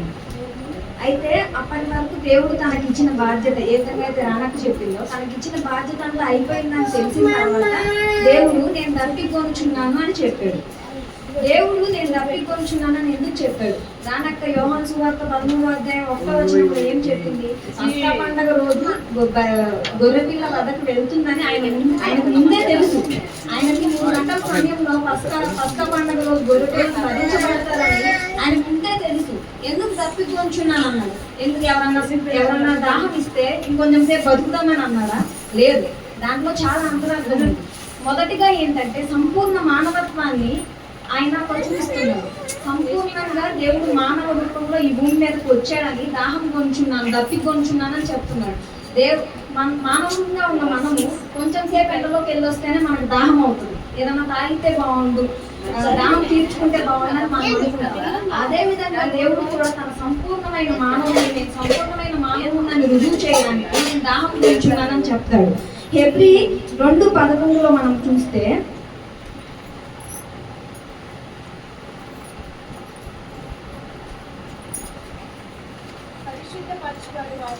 2:16 ఏలయనగా ఆయన ఎంత మాత్రము దేవదూతల స్వభావమును ధరించుకొనక అబ్రహాము సంతాన స్వభావమును ధరించుకొని ఉన్నారు. అంటే ఆయన దేవుడు, పరిశుద్ధమైన దేవుడు అయినా ఆయన భూమి మీదకి వచ్చినప్పుడు మనుష్య స్వభావాన్ని, అబ్రహాము ఒక కుమారుని యొక్క స్వభావాన్ని ధరించుకొని సంపూర్ణ మానవుడిగా వచ్చి ఉన్నాడని చెప్తున్నాడు. 18వ వచనంలో ఏముందంటే తాను శోధింపబడి శ్రమ పొందిన కనుక శోధింపబడిన వారికి సహాయం చేయగలవాడై ఉన్నాడు. ఆయన శోధింపబడి ఆయన దాహము కొని ఆయన ఆఖరి రక్త బొట్టు వరకు కారిస్తేనే ఆయన శోధనలోనే మనం శోధింపబడుతున్నాం. ఈ లోకంలో శోధింపబడిన వారికి ఆయన సహాయం చెయ్యాలంటే ఆయన శోధింపబడితేనే మనకు ఆయన ద్వారా సహాయం దొరుకుతుంది. అదంతా ఆయనకు ముందే తెలుసు. అయినా కానీ ఈ మాటలో ఏం చెప్తున్నాడంటే ఆయన యొక్క సంపూర్ణ మానవత్వాన్ని మనకు రుజువు చేస్తున్నాడు. అదే ఫిలిప్పి 2:7-8 కూడా ఆయన చెప్తాడు. ఏం చెప్తాడంటే మరియు ఆయన ఆకాశమందు మనుష్యుడిగా కనపడి మరణం పొందినంతగా ఆయన శిలువ మరణం పొందినంతగా విధేయత చూపిన వాడై తనను తాను తగ్గించుకొని శిలువ మరణం పొందితేనే మనకు ఆయన ద్వారా రక్షణ వస్తుంది, ఆయన ద్వారా సహాయం వస్తుంది. అందుకని తను మరణం పొందుతున్నాడు. అదే 12లో చూస్తే మనకి ఇక్కడ ఇంకా ఏంటుంటుందంటే ఆయన సంపూర్ణ మానవుడని మనకు రుజువు చేస్తున్నాడు. రెండో విషయం ఏంటంటే లేఖనం నెరవేరు. ఆయన తన తండ్రి తనకు అప్పగించిన పనిని నెరవేర్చాలి, లేఖనాలను నెరవేర్చాలి. సో మనకు 12వ అధ్యాయంలో 12వ వచనంలో, అదే ఫిలిప్పి 2:12వ వచనంలో, కాగా నా ప్రియులారా మీరెల్లప్పుడూ విధేయులై ఉన్న ప్రకారము నా ఎదుట ఉన్నప్పుడు మాత్రమే కాక మరి ఎక్కువగా నేను మీతో లేని ఈ కాలమందున భయముతోనూ వణుకుతోనూ మీ సొంత రక్షణను కొనసాగించండి. అంటే మనము మందిరానికి వచ్చినప్పుడే భక్తి కలిగి దేవుని మాటలు వింటా, దేవుని వాక్యం వింటా, దేవుని అనుసరించున్నట్టు మనం నటిస్తున్నామో ఏమో. నేనైతే నటిస్తున్నానేమో, మీ అందరి గురించి అయితే నేను చెప్పట్లేదు, నటిస్తున్నామేమో. దేవుని సన్నిధిలో మనం ఉన్నప్పుడే కాదు, దేవుడు లేనప్పుడు మరి ఎక్కువగా జాగ్రత్తగా భయముతో వణుకుతూ ఆయన మాటల్ని ఆచరించే వారిగా ఉండాలి. లేఖనాలు ఏ విధంగా ఆయన నెరవేర్చారు, తన తండ్రి మాటకు ఏ విధంగా విధేయత కలిగి ఉన్నారు. మనం ఈ లోకంలో మన తండ్రి మనకి ఏమన్నా పని చేస్తారా, నేను చేయనుకో, నేను ఎందుకు చేయాలి అంటాం. కానీ తన దేవుడు అయ్యింది కూడా తన తండ్రికి చెప్పుకోవచ్చు, నేను చేయలేనేమో, ఇది 4వ మాటలో ఈ గిన్నె నా యొద్ద నుంచి తొలగించమని అడుగుతాడు. నేను చేయలేను తండ్రి అని అడిగితే తండ్రి ప్రేమగా నా బిడ్డ చేయలేడేమో అని ఆలోచించడా? కానీ ఆయన అడగడు, తన తండ్రి చెప్పిన మాటలు నెరవేర్చడానికే ప్రయత్నిస్తాడు. కీర్తనల గ్రంథం 22:15వ వచనంలో కూడా లేఖనాలు దావీదు మహారాజు ముందే చెప్తాడు. 22:15వ వచనంలో, నా బలము ఎండిపోయి చిల్ల పెంకుల వలె ఆయన, నా నాలుక నా దవడను అంటుకొని ఉన్నది. అంటే ప్రవచనాన్ని నెరవేరుస్తున్నారు. ముందే కీర్తనకారుడు దావీదు గారు ముందే చెప్పారు, ఆయన బలం ఎండిపోయి నాలుకను దవడను అంటుకునే అంత దాహంతో ఆయన ఉన్నాడు. దాహం అనే మాటని ఆయన ఎందుకు పలికాడు? ఆ లేఖనాన్ని నెరవేర్చడానికి, తన తండ్రి చెప్పిన మాటలు నెరవేర్చడానికి. 69:21లో కూడా, కీర్తనలు 69:21లో కూడా దీని గురించి లేఖనంలో ముందే చెప్పబడి ఉంటుంది. ఏమని చెప్పబడుతుంది? వారి చేదును నాకు ఆహారముగా పెట్టిరి, నాకు దప్పిక అయినప్పుడు చిలకను త్రాగించింది. అదే యోహాను గ్రంథంలో ఏముంటుంది, దాహముగా ఉందని చెప్పగానే వాళ్ళు ఏం చేస్తారు, చేదు స్పాంజిని ఆయనకు నోటికి అంటిస్తారు. ఇది లేఖనంలో ముందే చెప్పి ఉన్నారు. ఏంటి, ఆయన దాహముగా ఉందని అంటారు, ఆయనకు చేదు చిరకనిస్తారని లేఖనాన్ని నెరవేర్చడం కోసము ఆయన దాహం అవుతుంది అని అన్నారు. యోహాను సువార్త 14:31 మనం చూస్తే, అయినను నేను తండ్రిని ప్రేమించుకున్నానని లోకము తెలుసుకున్నట్లు తండ్రి నాకు ఆజ్ఞాపించినది నెరవేర్చుటకు నేను ఇలా చేయుచున్నాను. తండ్రి ఆజ్ఞను నెరవేరుస్తున్నాడు అనేది మనం ఇక్కడ చూస్తాము. తండ్రి ఆజ్ఞను నెరవేరిస్తే మనకి ఏ విధంగా ఉంటుంది, తండ్రి ఆజ్ఞను నెరవేర్చకపోతే మనం ఏమవుతాము అనే దానికి ఒక చిన్న ఎగ్జాంపుల్ చెప్తాను నేను. మోషే గారు బైబిల్ మొత్తంలో దేవుణ్ణి ప్రత్యక్షంగా చూసిన ఒకే ఒక వ్యక్తి మోషే గారు. కానీ కానాన్ దేశానికి ఆయన వెళ్ళలేదు. ఎందుకు, తండ్రి చిత్తాన్ని, తండ్రి మాటను ఆయన తిరస్కరించారు. నిర్గమకాండంలో ఈ బండ నుంచి నీళ్ళు వస్తాయి అని చెప్పినప్పుడు బండను కొట్టమని చెప్తే బండ నుంచి నీళ్ళు వచ్చినాయి. అదే ఆయన సంఖ్యాకాండంలో వెళ్ళినప్పుడు సంఖ్యాకాండంలో ఇశ్రాయేలు ప్రజలు ఆయన ఎంతగానో శోధిస్తారు, ఆయన ఎంతగానో రోధిస్తారు, నా పశువుల్ని మమ్మల్ని ఇక్కడికి తీసుకొచ్చి చంపేయడానికి వచ్చామా అని ఆయన ఎంతగానో విసిగిస్తా ఉన్నప్పుడు ఆయన ఏం చేస్తారంటే దేవుడితో గుడారంలోకి వెళ్ళి ప్రార్థన చేస్తారు. ప్రార్థన చేసినప్పుడు దేవుడు ఆయనకి ఏం బయలుపరుస్తాడంటే, నువ్వు వెళ్ళి బండతో మాట్లాడు, నేను నీళ్ళిస్తాను, మీ ప్రజలందరూ తాగి తృప్తి పడతారు అని చెప్తారు. కానీ ఆయన ఏం చేస్తాడు, బండతో మాట్లాడు, వెళ్ళి బండను కొడతాడు. దానివల్ల ఆయన ఏమైందంటే కానాన్ దేశానికి ఆయన వెళ్ళరు. మామూలుగా అదే తండ్రి మాటలు వినుంటే పాలు తేనెలు ప్రవహించే దేశానికి ఆయన వెళ్ళేవాడు కదా.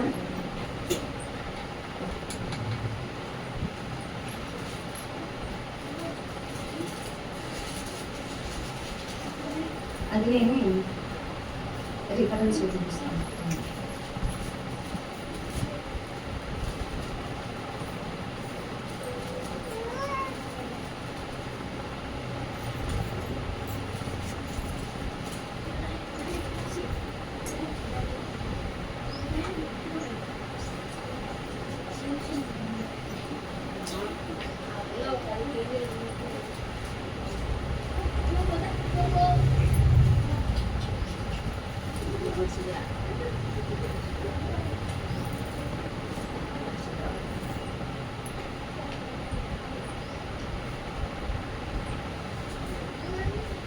ఆయన పాలు తేనెలు ప్రవహించే దేశానికి వెళ్ళలేదు. రిఫరెన్స్ నేను వెతకలేకపోయాను, తర్వాత నేను చెప్తాను. రెండో విషయం లేఖనాలు మొదటి విషయం సంపూర్ణ మానవత్వాన్ని చూపించారు, రెండో విషయం లేఖనాలను నెరవేర్చారు. మూడో విషయానికి వస్తే దీంట్లో ముఖ్యమైనది ఇదే, ఆయన ఆధ్యాత్మిక దాహాన్ని దీంట్లో చూపిస్తున్నాడు, ఆయన ఆత్మల కొరకున్న దాహాన్ని దీంట్లో చూపిస్తున్నాడు. యోహాను 4:7 కనుక మనం చూసినట్లయితే,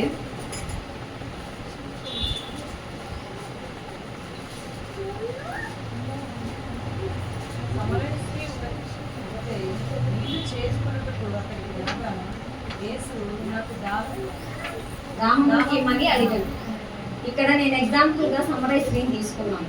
ఆత్మీయ దాహం గురించి, ఆధ్యాత్మిక దాహం గురించి, ఆయన ఆత్మల దాహం గురించి ఏ విధంగా ఉన్నాడు అని చెప్పడానికి సమరైశ్రీ ఆమె స్వభావం మంచిగా లేదు. ఆమెకు అప్పటికే 5 భర్తలు ఉన్నారు. ఇప్పుడు ఆమె ఎవరితో ఉంటుందో ఆయన కూడా ఆమె భర్త కాదు. అయినా కానీ ఆమె దగ్గరికి వెళ్ళి అమ్మ నాకు దాహం ఇమ్మని దేవుడు అడుగుతాడు. ఆయన ఇక్కడ ఈ అధ్యాయం మొత్తం మనం చదివినా ఆయన అక్కడ నీళ్ళు తాగినట్టు ఎక్కడ ఉంది. అక్కడ ఆయన ఏ దాహం గురించి అడుగుతున్నాడంటే ఆమె ఆత్మను రక్షించాలనే దాహం గురించి అక్కడ ఆమెని దాహం ఇమ్మని అడుగుతున్నాడు. ఆమె ఏం చెప్తుందంటే, ఇక్కడే ఆయన చెప్తాడు, ఏమని చెప్తాడు, నేను ఇచ్చే నీళ్లు తాగువారు మరి ఎన్నటికి, నేను ఇచ్చే జీవజలాలు, నేను ఇచ్చే నీళ్లు తాగేవారు మరి ఎన్నటికి దాహం ఉండరు అని చెప్తాడు. ఆ సమరైశ్రీ ఆ మాటలు విన్న తర్వాత ఏం చేస్తుంది, రక్షణ పొంది ఆమె రక్షణ పొందడమే కాకుండా పట్టణంలోకి వెళ్ళి అందరికీ దేవుని సువార్త ప్రకటించి వారు కూడా రక్షింపబడేలాగా చేస్తుంది. అంటే సమరైశ్రీ ఆత్మను రక్షించడానికి ఆయన దాహంగా ఉంది. సమరైశ్రీ యొక్క ఆత్మని రక్షించాలి. ఆమె యొక్క ఇక్కడ దేవుడు ఆధ్యాత్మిక దాహాన్ని చూపిస్తున్నాడు, ఆత్మల దాహాన్ని చూపిస్తున్నాడు. ఆమె ఆత్మని రక్షించాలి అనే ఆశతో ఆమెను దాహం అని అడిగాడు. ఇక్కడ కూడా శిలువలో ఆయన దాహం దేని గురించి, మన ఆత్మను రక్షించడానికి గురించి. మనల్ని మనము పరిశోధించుకోవాలి. మన ఆత్మలు రక్షణ పొందబడ్డాయి కానీ ఇంకా మనం రక్షణలో లేవేమో మనం పరిశీలించుకోవాలి. సమరైశ్రీ ఏ విధంగా అయితే తనను తాను అర్థం చేసుకొని తనను తాను పరిశీలించుకొని ఆమె పరిస్థితి బాగలేకపోయినా ఆయన దేవుడు ఏమంటారు, అమ్మ నాకు దాహం ఏమని అడుగుతున్నాడు. ఆయన ఎంత ప్రేమమయుడు, ఎంత ప్రేమమూర్తి. ఆయన దాహం ఏంటి? మన ఆత్మల దాహం, మనల్ని మనం రక్షించుకునే దాహం, మన ద్వారా నలుగురిని రక్షించాలనే దాహం. మనం ఆ దాహం కలిగి ఉండాలి. ఆయన దాహాన్ని తీర్చేవారంగా ఉండాలి. ఆయన దాహం ఏంటిది? మన ఆత్మను మనం రక్షించుకోవడం, మన ఆత్మను మనం జాగ్రత్తగా ఉంచుకోవడం. దాని గురించి ఆయన చెప్తున్నాడు. యోహాను 4:13 కూడా ఆయన అదే చెప్తాడు.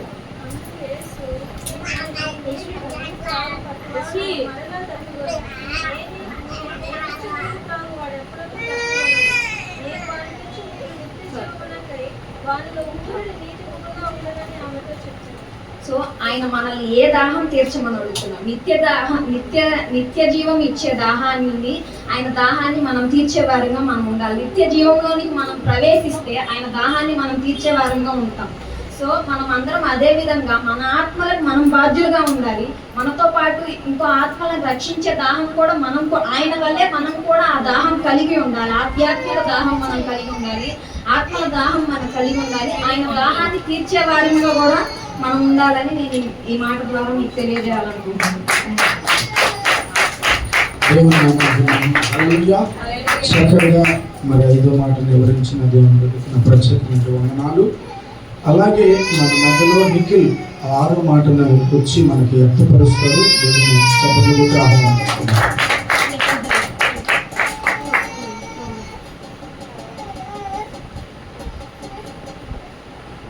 మీ అందరికీ వందనాలు. ముఖ్యంగా అది అవకాశం ఇచ్చినందుకు దేవుని ఎంత రుణపడి ఉంటాను. అవకాశం నా ఆత్మ కలిగినందుకు నా వందనాలు. సిలువలో దేవుడు పలికిన 6వ మాట యోహాను సువార్త 19:30. యేసు ఆ చిరక పుచ్చుకొని సమాప్తమైనది అని చెప్పి తన తల వంచి ఆత్మను అప్పగించాడు. ఇక్కడ యేసు మన ప్రభువైన యేసుక్రీస్తు సమాప్తమైనది ఎందుకన్నారు అంటే, ఆయన ఏ చిత్తానుసారంగా భూమిపైకి వచ్చారో అవన్నిటిని దేవుడు ఏ ప్రణాళిక ప్రకారం యేసు ప్రభు భూమి మీదకి వచ్చినారో అవన్నిటిని నెరవేర్చి వాటన్నిటిని పూర్తి చేశారు. కాబట్టి దేవుడు 6వ మాటగా సమాప్తమైనదని చెప్పి ఉన్నారు. నేను ఈ మాటకు 3 రిఫరెన్స్లు చెప్తాను. మొదటిది యోహాను సువార్త 4:34. యేసు వారిని చూచి నన్ను పంపిన వాని చిత్తం నెరవేర్చుటయు ఆయన పని తొడుముట్టించుటయు నాకు ఆహారమైంది అన్నారు. అంటే దేవుడు చూసి, దేవుడు ఏ ఉద్దేశంగా యేసుక్రీస్తుని మనకు భూమిపైకి పంపారో అది చూసి ఆ పనిని నెరవేర్చాను. ఏదైతే దేవుడు నన్ను ఏ చిత్తానుసారంగా నన్ను భూమిపైకి పంపారో ఆ పనిని నెరవేర్చాను. కాబట్టి ఆ పని నెరవేరింది కాబట్టి ఆ నెరవేరిన పని నాకు ఆహారంగా ఉన్నది అని చెప్పి ఉన్నారు. అలాగే 2వ మాట ధర్మశాస్త్రాన్ని సంపూర్తి చేశాడు. రోమియోలకు 10:4. విశ్వసించు ప్రతి వానికి నీతి కలుగుటకై క్రీస్తు ధర్మశాస్త్రము సమాప్తి అయి ఉన్నాడు. మనము దేవుడిని నమ్మినట్లయితే దేవుడు ఖచ్చితంగా ఆ కార్యం మనకు ఖచ్చితంగా చేస్తాడు. ఇందాక నేను సాక్ష్యం చెప్పాను. మీరు ఖచ్చితంగా నేను దేవుని నమ్మి విశ్వసించి దేవుని మనస్ఫూర్తిగా ఆశగల ప్రాణాన్ని తృప్తిగలుచు దేవుడు గొప్ప దేవుడు. సో దేవుడు ఏదైతే మనం విశ్వసించి దేవుడిని అడిగి ఉన్నామో దాన్ని ఖచ్చితంగా దేవుడు నెరవేరుస్తాడు, గొప్ప కార్యం చేస్తాడు. అలాగే మూడోది విమోచన కార్యాన్ని సంపూర్తి చేశాడు. ఎఫెసీయులకు రాసిన 1:7.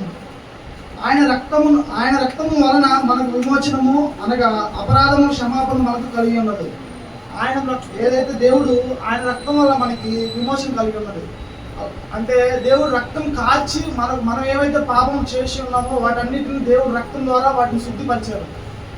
ఏదైతే నువ్వేవైతే పాపం నీ కొరకు నా కొరకు మనం చేసిన ప్రతి ఒక్కరి కొరకు దేవుడు రక్తం కాచి దేవా ఈ చేసిన పాపములన్నిటికీ నా రక్తం ద్వారా నేను వాళ్ళందరినీ శుద్ధిపరచున్నానని చెప్పి ఆయన రక్తమును ఆఖరి బొట్టు వరకు కేవలం మన కొరకే రక్తాన్ని చిందించి దేవుడు మనం శుద్ధిపరిచి ఇదిగో తండ్రి మీరు చేసిన అపరాధాలన్నిటికీ ఇదిగో తండ్రి నేను రక్తంగా వారికి బదులుగా నేను రక్తం ఇచ్చాను.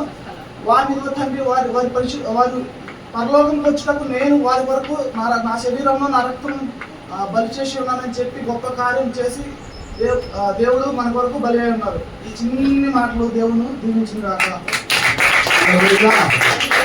దేవుడు నామాన్ని గట్టిగా చెప్పకూడదు. హల్లెలూయా, హల్లెలూయా. దేవుడు ఆ బిడ్డ దీవించి ఆశీర్వదించును గాక. అలాగే చివరి మాట 7వ మాటను కూడా మనం విని ఆ తర్వాత ఫైనల్గా మనం ముగింపులోకి వద్దాం. సహోదరి సుజాత సహోదరి మన మధ్యకి వస్తుండగా ఆమె కూడా చప్పలు కొట్టి ఆహ్వానించుకున్నాం.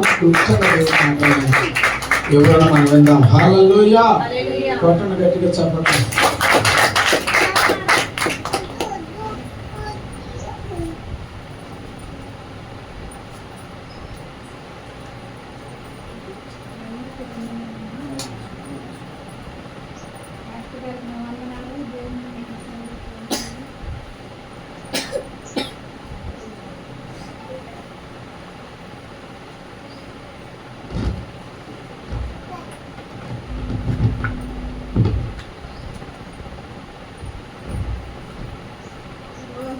శుక్రవారం కనుక ఈరోజు దేవుడు మనందరినీ ఎదురు చేసుకున్నాడు. మన పాపం నుంచి, మన దోషం నుంచి నడిపించాడు. చీకట్లో ఉన్న మన రాకు బతుకుని శుద్ధిగా చేశాడు. ఈరోజు ఆయన ప్రాణం పెట్టాడంటే ఆయన ప్రాణం పెట్టినట్లు ఏ దేవుడు కూడా ప్రాణం పెట్టలేదు లోకంలో. ఆయన ఈ లోకానికి వచ్చాడంటే మన కోసమే వచ్చాడు. మనం కట్టిన హృదయాలు, మన పాపల తలంపులు, మన రోత బతుకులు మార్చడానికి మనకు అనిపించాడు.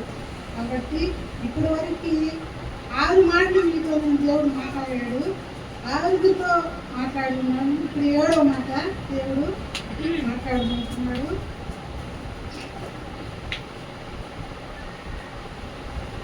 అప్పుడు యేసు గొప్ప శబ్దముతో కేక వేసి, తండ్రి నీ చేతికి నా ఆత్మను అప్పగించుచున్నానని అన్నాడు. అయితే లోకా సువార్త 23:46 అని. అప్పుడు యేసు గొప్ప శబ్దముతో కేక వేసి, తండ్రి నీ చేతికి నా ఆత్మను అప్పగించుచున్నానని ఆయన ఇలాగా చెప్పి ప్రాణము విడిచెను. శతాధిపతి జరిగినది చూసి, ఈ మనుషుడు నిజముగా నీతిమంతుడై ఉండునని చెప్పి దేవుణ్ణి మహిమపరిచెను. మనం ఏం చేయాలి? దేవుణ్ణి మహిమపరచాలి. ఆయన శతాధిపతి అంటే ఆయన అన్యుడు. ఆయన హృదయం కలిగిందా? మన హృదయాలు కలగాలి కదా. దేవుడు అంతగానో కఠినమైన హృదయాన్ని మార్చగలిగాడంటే ఆయన ప్రాణము ఇచ్చేదాన్ని చూశాడు కన్నులాగా. మనము మన శ్రమలు, మన బాధలు, మన ఇబ్బందులు కూడా దేవుడు తన తండ్రికి ఎట్లా ఆత్మను అప్పుచెప్పుకున్నాడు, మన సమస్యలు కూడా దేవుడికి అప్పుచెప్పు కావాలి. ఈ లోపం మనుషులు చెప్పుకుంటే తీరవు. ఈ లోపం మనుషులు ఎగతాళి చేస్తారు, నేరుగా మాట్లాడతారు, దూషిస్తారు, ఎన్నోసార్లు నిందిస్తారు కూడా. ఏం ప్రార్థన పోతుంది, ఏం బతికి అంత ఎక్కుంది, వీళ్ళ కుటుంబం ఏంది ఎక్కుంది, వీళ్ళ సిద్ధులు ఏంది, వీళ్ళ వాదన ఏంది, వీళ్ళ మాట తీరు ఏంది చెప్తుందని చెప్పి చాలా వరకు ఎగతాళి చేస్తారు. అవన్నీ కూడా మనము నమ్మకుండా, అలాంటి మాటలు మనకి రాకుండా, ఆ మాటలు మన ఎంత రాకుండా మనం నిజమైన దేవుడిని నమ్ముకున్నాం కాబట్టి నీతిమంతుడు దేవుడు కనుక నీతిమంతుడిగా మనం కూడా ఉండి నీతి మార్గంలో తప్పిపోకుండా ఆయన సన్నిధిలో మనము దేవుడిని మహింపరిచే వారిగా ఉండాలని దేవుడిని వేడుకున్నాం. మనం అందరినీ ఈ చిన్న మాటలు దేవుడు దీవించిన గాక.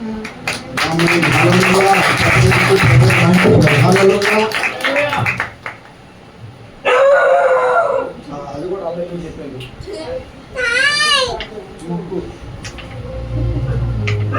హల్లెలూయా, చాలా సంతోషము. మరి దేవుడు 7 మాటలను గురించి క్లుప్తంగా వివరించి ఎవరెవరికి ఏ అంశాన్ని దేవుడు అప్పచెప్పాడో ఆ అంశాన్ని దేవుడు క్లుప్తంగా తెలియపరిచి మనల్ని కూడా ముందుకు నడిపించాడు. ఏ ఒక్క మాట కూడా ఇందులో వ్యర్థమైన మాట లేదు. హల్లెలూయా. కాబట్టి దేవుడు ఎంతో ప్రత్యేకంగా పలకరించి ఆ విషయాలను మనకు బోధిస్తూ వచ్చాడు. హల్లెలూయా. 3 గంటలకు మనం ముగించుకుందాం అనుకున్నాం. 3 గంటలకి టయానికి కాస్త ముగించుకున్నాం. అయితే ఇక్కడ ఈ చెప్పబడిన మాటలు ఒక్కొక్క మాట మీకు అంటే దేనికి సాదృశ్యం అనేది 7 మాటలు ఒక మాటగా చెప్పి నేను ముగిస్తాను. కార్యక్రమాన్ని ముగించుకున్నాం. చూడండి, ఇక్కడ లూకాసు వార్త 23:34లో అక్కడ ఏమని చెప్పబడిందంటే, ఒక మాట చదువమ్మా.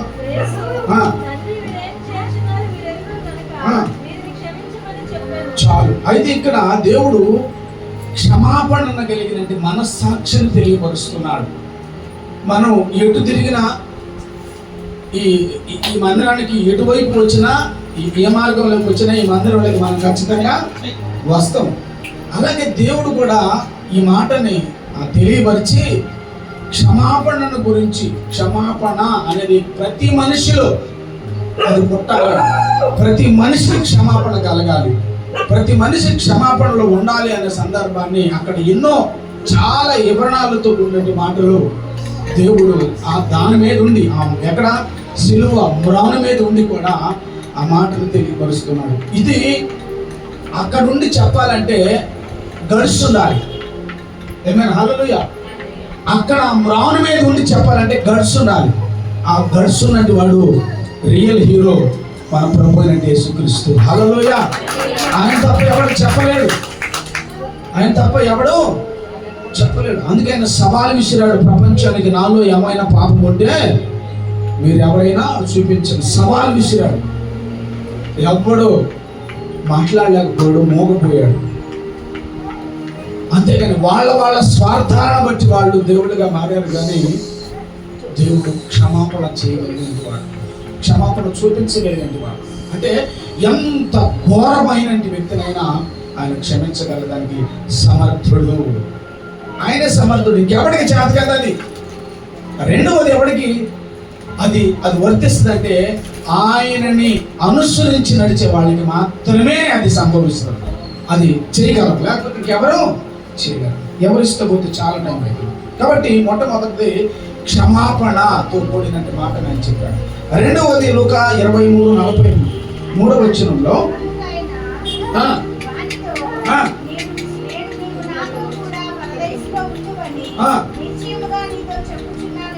ఓకే. అయితే రెండవది ఎక్కడ ఏం చెప్పినంటే అతనికి గొప్ప రక్షణను అతను కలుగజేసినట్టుగా మనం చూస్తున్నాం. హల్లెలూయా. ఈ గొప్ప రక్షణ అతనికి వచ్చినట్టుగా, అతనితో పంచుకున్నట్టుగా, అతనికి ఇచ్చి తనతో పాటు కూర్చోబెట్టుకున్నట్లుగా మనం చూస్తున్నాం. అందుకే ఆయన జయించిన వారిని నా కుడి పార్శ్వం మీద నేను కూర్చోబెట్టుకుందును అంటే దేనికి జయించాడు? ఒప్పుకున్నాడు. అరే ఏమని ఒప్పుకున్నాడు? మనమైతే అన్ని పాపాలు చేసి, అన్ని నేరాలు చేసి, నా మాట వాస్తవం ఇది మనకి న్యాయమే, కానీ ఏ పాపము ఎరిగినట్టు ఈయన ఇలా అవడం అది కరెక్ట్ కాదు అనే సందర్భాన్ని తన మనస్సులోనే పుట్టింది. అంటే కొంతమందికి ఎక్కడ పుడుతుంది? ఇప్పుడు చాలా వివరణలు ప్రతి బిడ్డ నుంచి చాలా శ్రేష్టమైన వివరణలు కలిగిన మాటలు బోధించారు.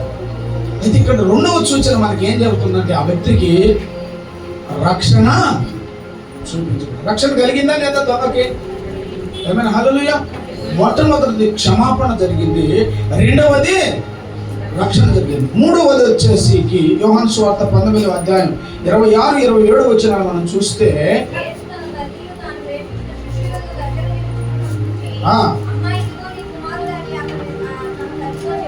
ఓకే, స్తోత్రం, హల్లెలూయా. మూడవదిగా ఇక్కడ మనకి ఏం సూచిస్తుందంటే ఇది బాధ్యతను చూపిస్తుంది. మూడవది ఏం చూపిస్తుంది? మనకి బాధ్యత. ప్రతి విషయంలో బాధ్యత. నీకు అప్పచెప్పిన పని ఏదైనా సరే, అది చిన్నది కావచ్చు, పెద్దది కావచ్చు, ఏదైనా సరే నీ బాధ్యతను నువ్వు చేసే వ్యక్తిగా కనబడాలి. అది కుటుంబంలోనైనా, భార్యవైనా, భర్తవైనా, కుమారుడైనా, కుమార్తె అయినా, సంఘమైనా, ఎవరైనా సరే మీకు అప్పచెప్పిన బాధ్యతలు, దేవుడు మీకు చెప్పిన బోధలో తెలియపరిచిన బాధ్యత ఏదైతే ఉన్నదో అది ఇసుకు చెందని వ్యక్తిగా నీ బాధ్యతను నువ్వు నెరవేర్చాలి. ఏమైనా హల్లెలూయా.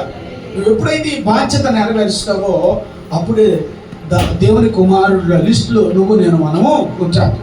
మూడవది అయిపోయింది. నాలుగవది నాలుగవది మార్కు సువార్త 15:34 మార్కు 15:34 ఒకసారి చదువు. మార్కు 15:34.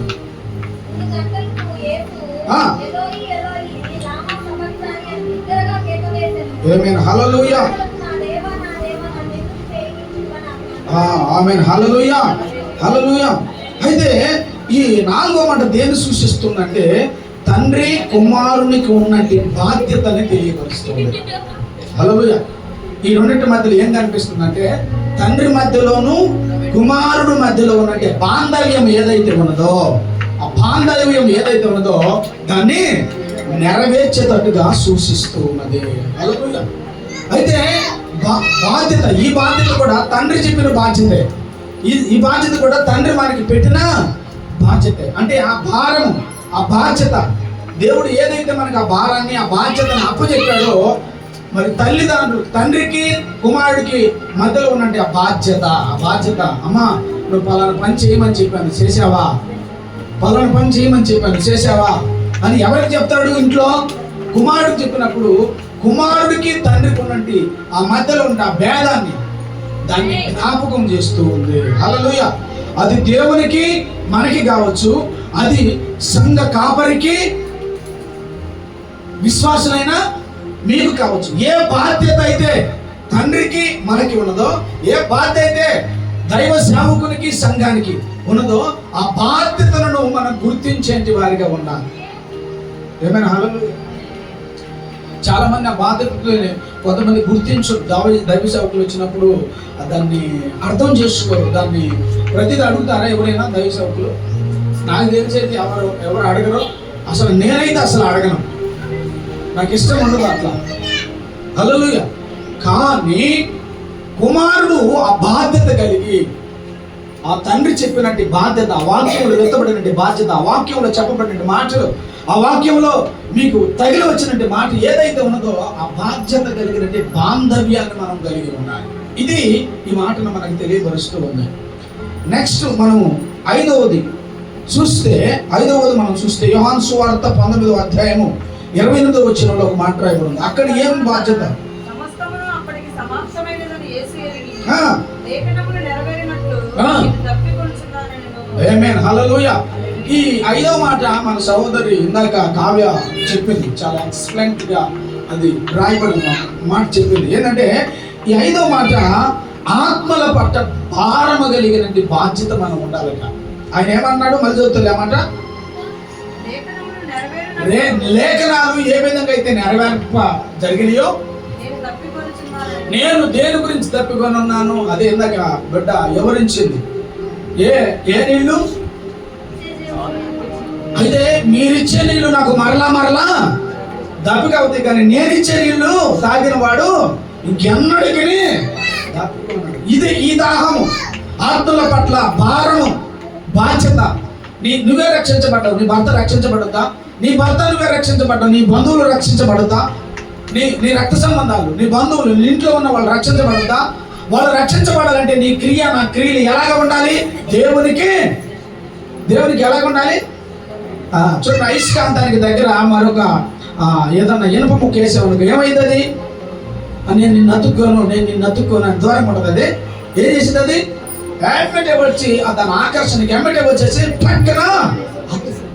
అలాగే పరిశుద్ధాత్మ క్రియ నీలో నాలో జరుగుతున్నప్పుడు ఈ ఆత్మల భారం ఎవరికో ఒకరికి, నీకు అనుకూలమైనటువంటి వారికి, దేవుడు నీకు ప్రేరేపించినటువంటి వాళ్ళకి ఎక్కడో ఒక దిక్క నువ్వు చెప్తున్నప్పుడు నీ క్రియను బట్టి, నీ మంచితనాన్ని బట్టి, నీ ప్రేమను బట్టి, నువ్వు చూపిస్తే ఆత్మీయతను బట్టి, నువ్వు చూపిస్తున్న అనురాగాన్ని బట్టి ఆత్మ రక్షించడానికి ఇష్టపడుతుంది. హల్లెలూయా. ఈ భారం ప్రతి ఒక్కరు, చిన్న లేదు పెద్ద లేదు, దీంట్లో స్త్రీ లేదు పురుషుడు లేదు, దీంట్లో ప్రతి ఒక్కరికి ఆ బాధ్యతను దేవుడు అప్పచెప్పాడు. ఏమైనా హల్లెలూయా. ఈ భారము కంపల్సరిగా సంఘంలో ప్రతి బిడ్డకి ఉండాలి అని దేవుడు తెలియపరుస్తున్నాడు. వివరంగా చెప్పుకుంటే కొంచెం సమయం చాలా అవుతుంది. నెక్స్ట్ 6వ మాట మనం చూసుకున్నట్లయితే యోహాను సువార్త 19:30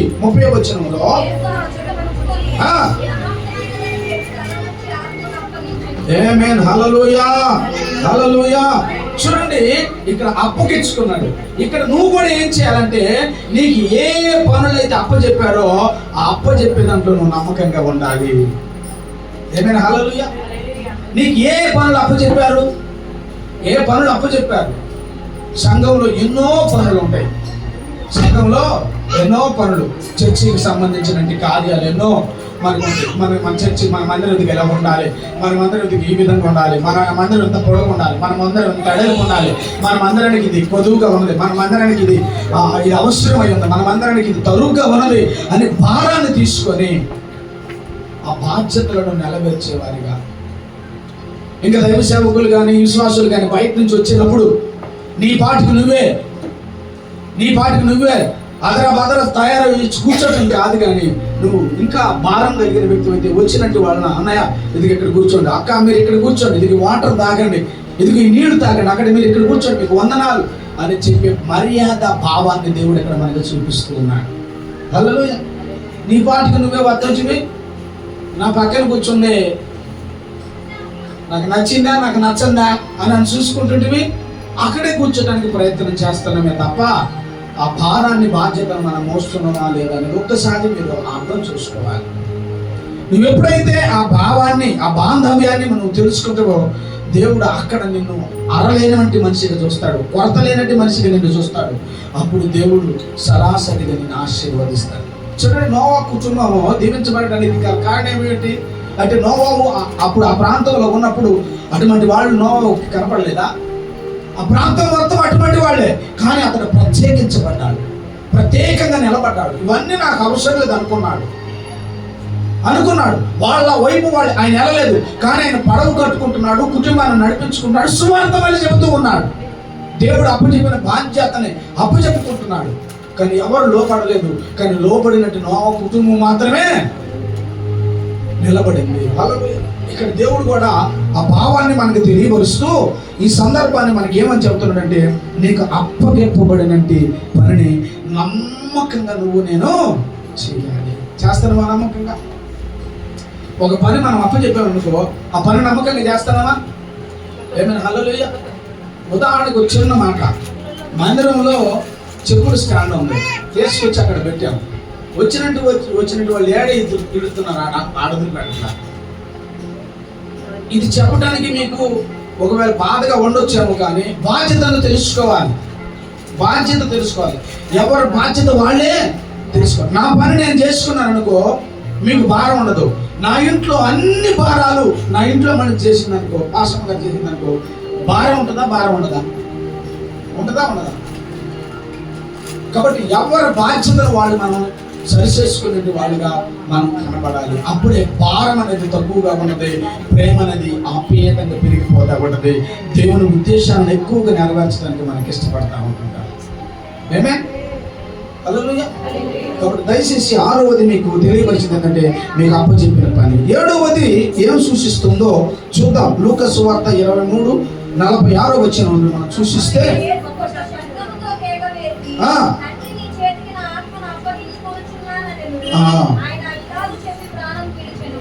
హల్లెలూయా. చివరి మాట ఏంటంటే, ఆయన వచ్చిన పనిని పూర్తి చేసుకున్నాడు. నీవు రక్షించబడిన నాటి నుంచి ఈ ఆత్మ దేవుని దగ్గరికి పోయే అంతవరకు కూడా నువ్వు కూడా ఏం కలిగి ఉండాలి? చెప్పండి అమ్మా. ఈ ఆత్మను ఆయనకు అప్పచెప్పుకున్నంత వరకు కూడా నేను కూడా నమ్మకంగా నడిచేవాడిగా ఉండాలి. హల్లెలూయా. అప్పచెప్పుకున్నంత వరకు అంటే ఆయన బాధ్యతను అప్పచెప్పుకున్నాడా లేదా? వంకర తింకరగా తిరిగి అప్పచెప్పుకున్నాడు. ఆయన ఎలా అప్పచెప్పుకున్నాడు? ఆయన పరిశుద్ధునిగా అప్పచెప్పుకున్నాడు. హల్లెలూయా. ఎలాగ అప్పచెప్పుకున్నాడు? పరిశుద్ధునిగా అప్పచెప్పుకున్నాడు. ఈరోజు మనం ఆ పరిశుద్ధతను అప్పచెప్పుకునే వాళ్ళం కానీ మనం ఉన్నట్లుగానైతే మనం వచ్చిన పని కూడా సంపూర్ణత చేసినట్టు వారిగా కనపడతాము. హల్లెలూయా. లేకపోతే ఇంకా కొదువుగానే ఉంటుంది. అందుకే యేసన్న గారు ఒక మాట చెప్తే, రమేష్ అన్న చెప్తే నేను విన్నాను, చాలా దుఃఖం వచ్చింది నాకు. ఆయనట ఫుల్గా షుగర్ వచ్చేసి షివరింగ్ వచ్చేసిందట, మంచం మీద వండుకున్నాడట. ఈ షుగర్ వచ్చినందువల్ల కళ్ళు పచ్చగా తిరిగిపోయినాయట, కామెర్లు వచ్చేసి పచ్చగా తిరిగిపోయినాయి అంట.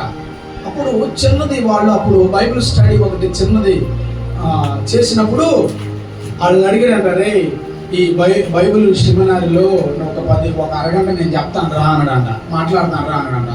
అన్నా మీరు అక్కడికి వస్తే ఇన్ఫెక్షన్స్ ఏడవుతాయి అన్నా, వద్దు. డాక్టర్లు చెప్పారన్నా వద్దు, మీరు బాగుపడిన తర్వాత బాగా చేద్దరు అన్నా వద్దు అని అనేవాడికి ఎమ్మిటి ఆయనట వీడు ఆ మాట అనటంతో ఎమ్మిటి పట్ట కళ్ళలో నుంచి నీళ్లు వదిలేడంట. వదలడంతో ఎందుకన్నా నువ్వు బాధపడుతున్నావు అంటే, అరే నా పిల్లలు చూసుకునే అవకాశం నాకు ఎవరు అంటారా అని అన్నాడంట. అని వాళ్ళందరూ ఏడ్చారట. అప్పుడు వాళ్ళకి అప్పుడు ఆయన్ని ఏ విధంగా మాట్లాడాలో తెలియక అర్థం కాక ఆయన పండుకున్నటువంటి మంచం ఆ శివనట్లకి తీసుకొని వెళ్ళి ఆయన కాళ్ళ కింద నవారు ఉంటుంది కదా, ఆ నవారులకి మెడేళ్ళు వెనక్కి దిగేసి నవారితో కట్టి ఆయన్ని ఒక మంచి క్లాత్తో ఇలాగ కట్టి మంచాన్ని ఇలాగ వేడికి నిలబెట్టారట. ఇట్లా నిలబెడితే మైక్ ఒకరు పట్టుకుంటే అర్ధగంట సేపు వాక్యం చెప్పాడు. అలాగే అర్ధగంట సేపు వాక్యం చెప్పాడంట పండుకొని. మళ్ళీ అక్కడ అన్నాడంట, ప్రభువా ఇంకొక అవకాశాన్ని నాకు ఇస్తే ఒక్క ఊపుతానయ్యా అని పట్టుకుంటాను. ఎంత రాష్ట్రం అండి. మనం ముక్కలు తినాలంటే పడుకోగలుగుతాం. ఆ విషయంలో పళ్ళు మనకు బాగుంటాయి. వాపబడే విషయంలో ఇటువంటి విషయంలో ఉండవు. కానీ నేను వచ్చిన పని న్యాయంగా చేస్తానా, న్యాయబద్ధంగా చేస్తానా అనే సందర్భాలు చాలా మందికి తక్కువైంది.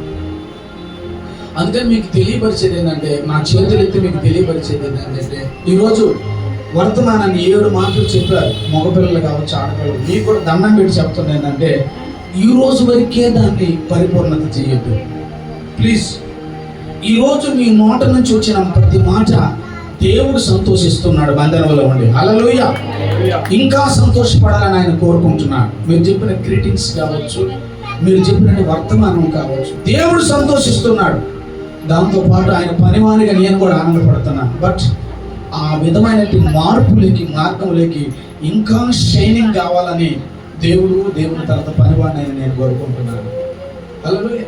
కాబట్టి 7 మాటల్లో మొట్టమొదటిది రక్షణ గురించి చెప్పాడు, క్షమాపణ గురించి చెప్పాడు, రెండవది రక్షణ గురించి చెప్పాడు, మూడవది బాధ్యతను మనకు గుర్తు చేస్తున్నాడు, నాలుగవది వచ్చి కుమారునికి తండ్రికి మధ్యలో నుండి బాంధవ్యం తెలియవచ్చాడు, ఐదవది ఆత్మల పట్ల భారముల గురించి తెలియవచ్చాడు, ఆరవది వచ్చి నీ దేవునికి మన ఆత్మను అప్పచెప్పుకునే దాని వరకు అప్పటి వరకు కూడా నమ్మకం ఉండడానికి నీకు తెలియపరిచాడు, ఏడవది వచ్చి సమాప్తం చేశాడు. కాబట్టి నువ్వు నేనేం చేయాలి అంటే, భూమి మీద బ్రతికి ఉన్నంత వరకు, ఆయన చివరి ప్రాణం విడిచి అంతవరకు కూడా ఏ విషయంలో దేవుడు నీకు అప్పచెప్పుడు ఆ విషయంలో నమ్మకంగా నువ్వు బ్రతుకుతూ వెళ్తుంటే ఆ కార్యాన్ని చూసి దేవుడు సంతోషపడాలి తప్ప సాక్ష్యాన్ని మాత్రం పాడు చేసుకునే వ్యక్తులుగా మనం అందరం కూడా కనపడుతుందని ప్రభు తెలియపరుస్తూ ఉన్నారు. హల్లెలూయా. అటు ఆశీర్వాదాన్ని దీవెన మనం అందరం పొందుకోవాలని ఈ గుడ్ ఫ్రైడే సందర్భంగా ఈ శుభ శుక్రవారంగా మీ అందరికీ, అన్నదమ్ములకి, అక్క చెల్లెళ్ళకి, మీ అందరికీ హృదయపూర్వకంగా వందనాలు తెలియపరుస్తూ, మన చివరి వరకు మన ఆవిష్యం ఎంతవరకు కూడా తెలియదు కానీ అంతవరకు నమ్మకంగా మనం అందరం బ్రతుకుదుము గాక. ఆమేన్. హల్లెలూయా. మోకరించుదాం. సారీ మర్చిపోయాను. కాబట్టి ఈ గొప్ప అద్భుతాన్ని ఉంచు ఈ గొప్ప అద్భుతాన్ని దేవుడు చేశాడు. ఆ బాంధవ్యాన్ని జ్ఞాపకం చేసుకొని నడుచుకోవాలి. కాబట్టి భర్త నాయకత్వం ఏమిటో, భార్య నాయకత్వం ఏమిటో, మీరిద్దరు సరిగా ఉండిన పిల్లలు కూడా సరిచేయబడతారు. వీటినన్నిటిని మీరు జ్ఞాపకం చేసుకొని ముందుకు నడవాలని ప్రభు పేరిట నేను మనవి చేస్తున్నాను. హల్లెలూయా. ముగించబోయే ముందుగా ఒక 2-3 నిమిషాలు మన మధ్యలో ప్రభుత్వం కూడా కొంత గ్రీటింగ్ చెప్తానని బిడ్డ చెప్తుంది. ఆ బిడ్డను కూడా మనం ఆహ్వానిద్దాం. ఆసక్తి కలిగినటువంటి వారి విషయంలో దేవుడు కార్యం జరిగించును గాక. చప్పట్లు కొట్టి మైక్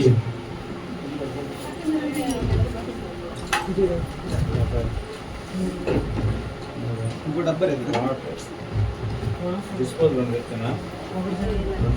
ఈరోజు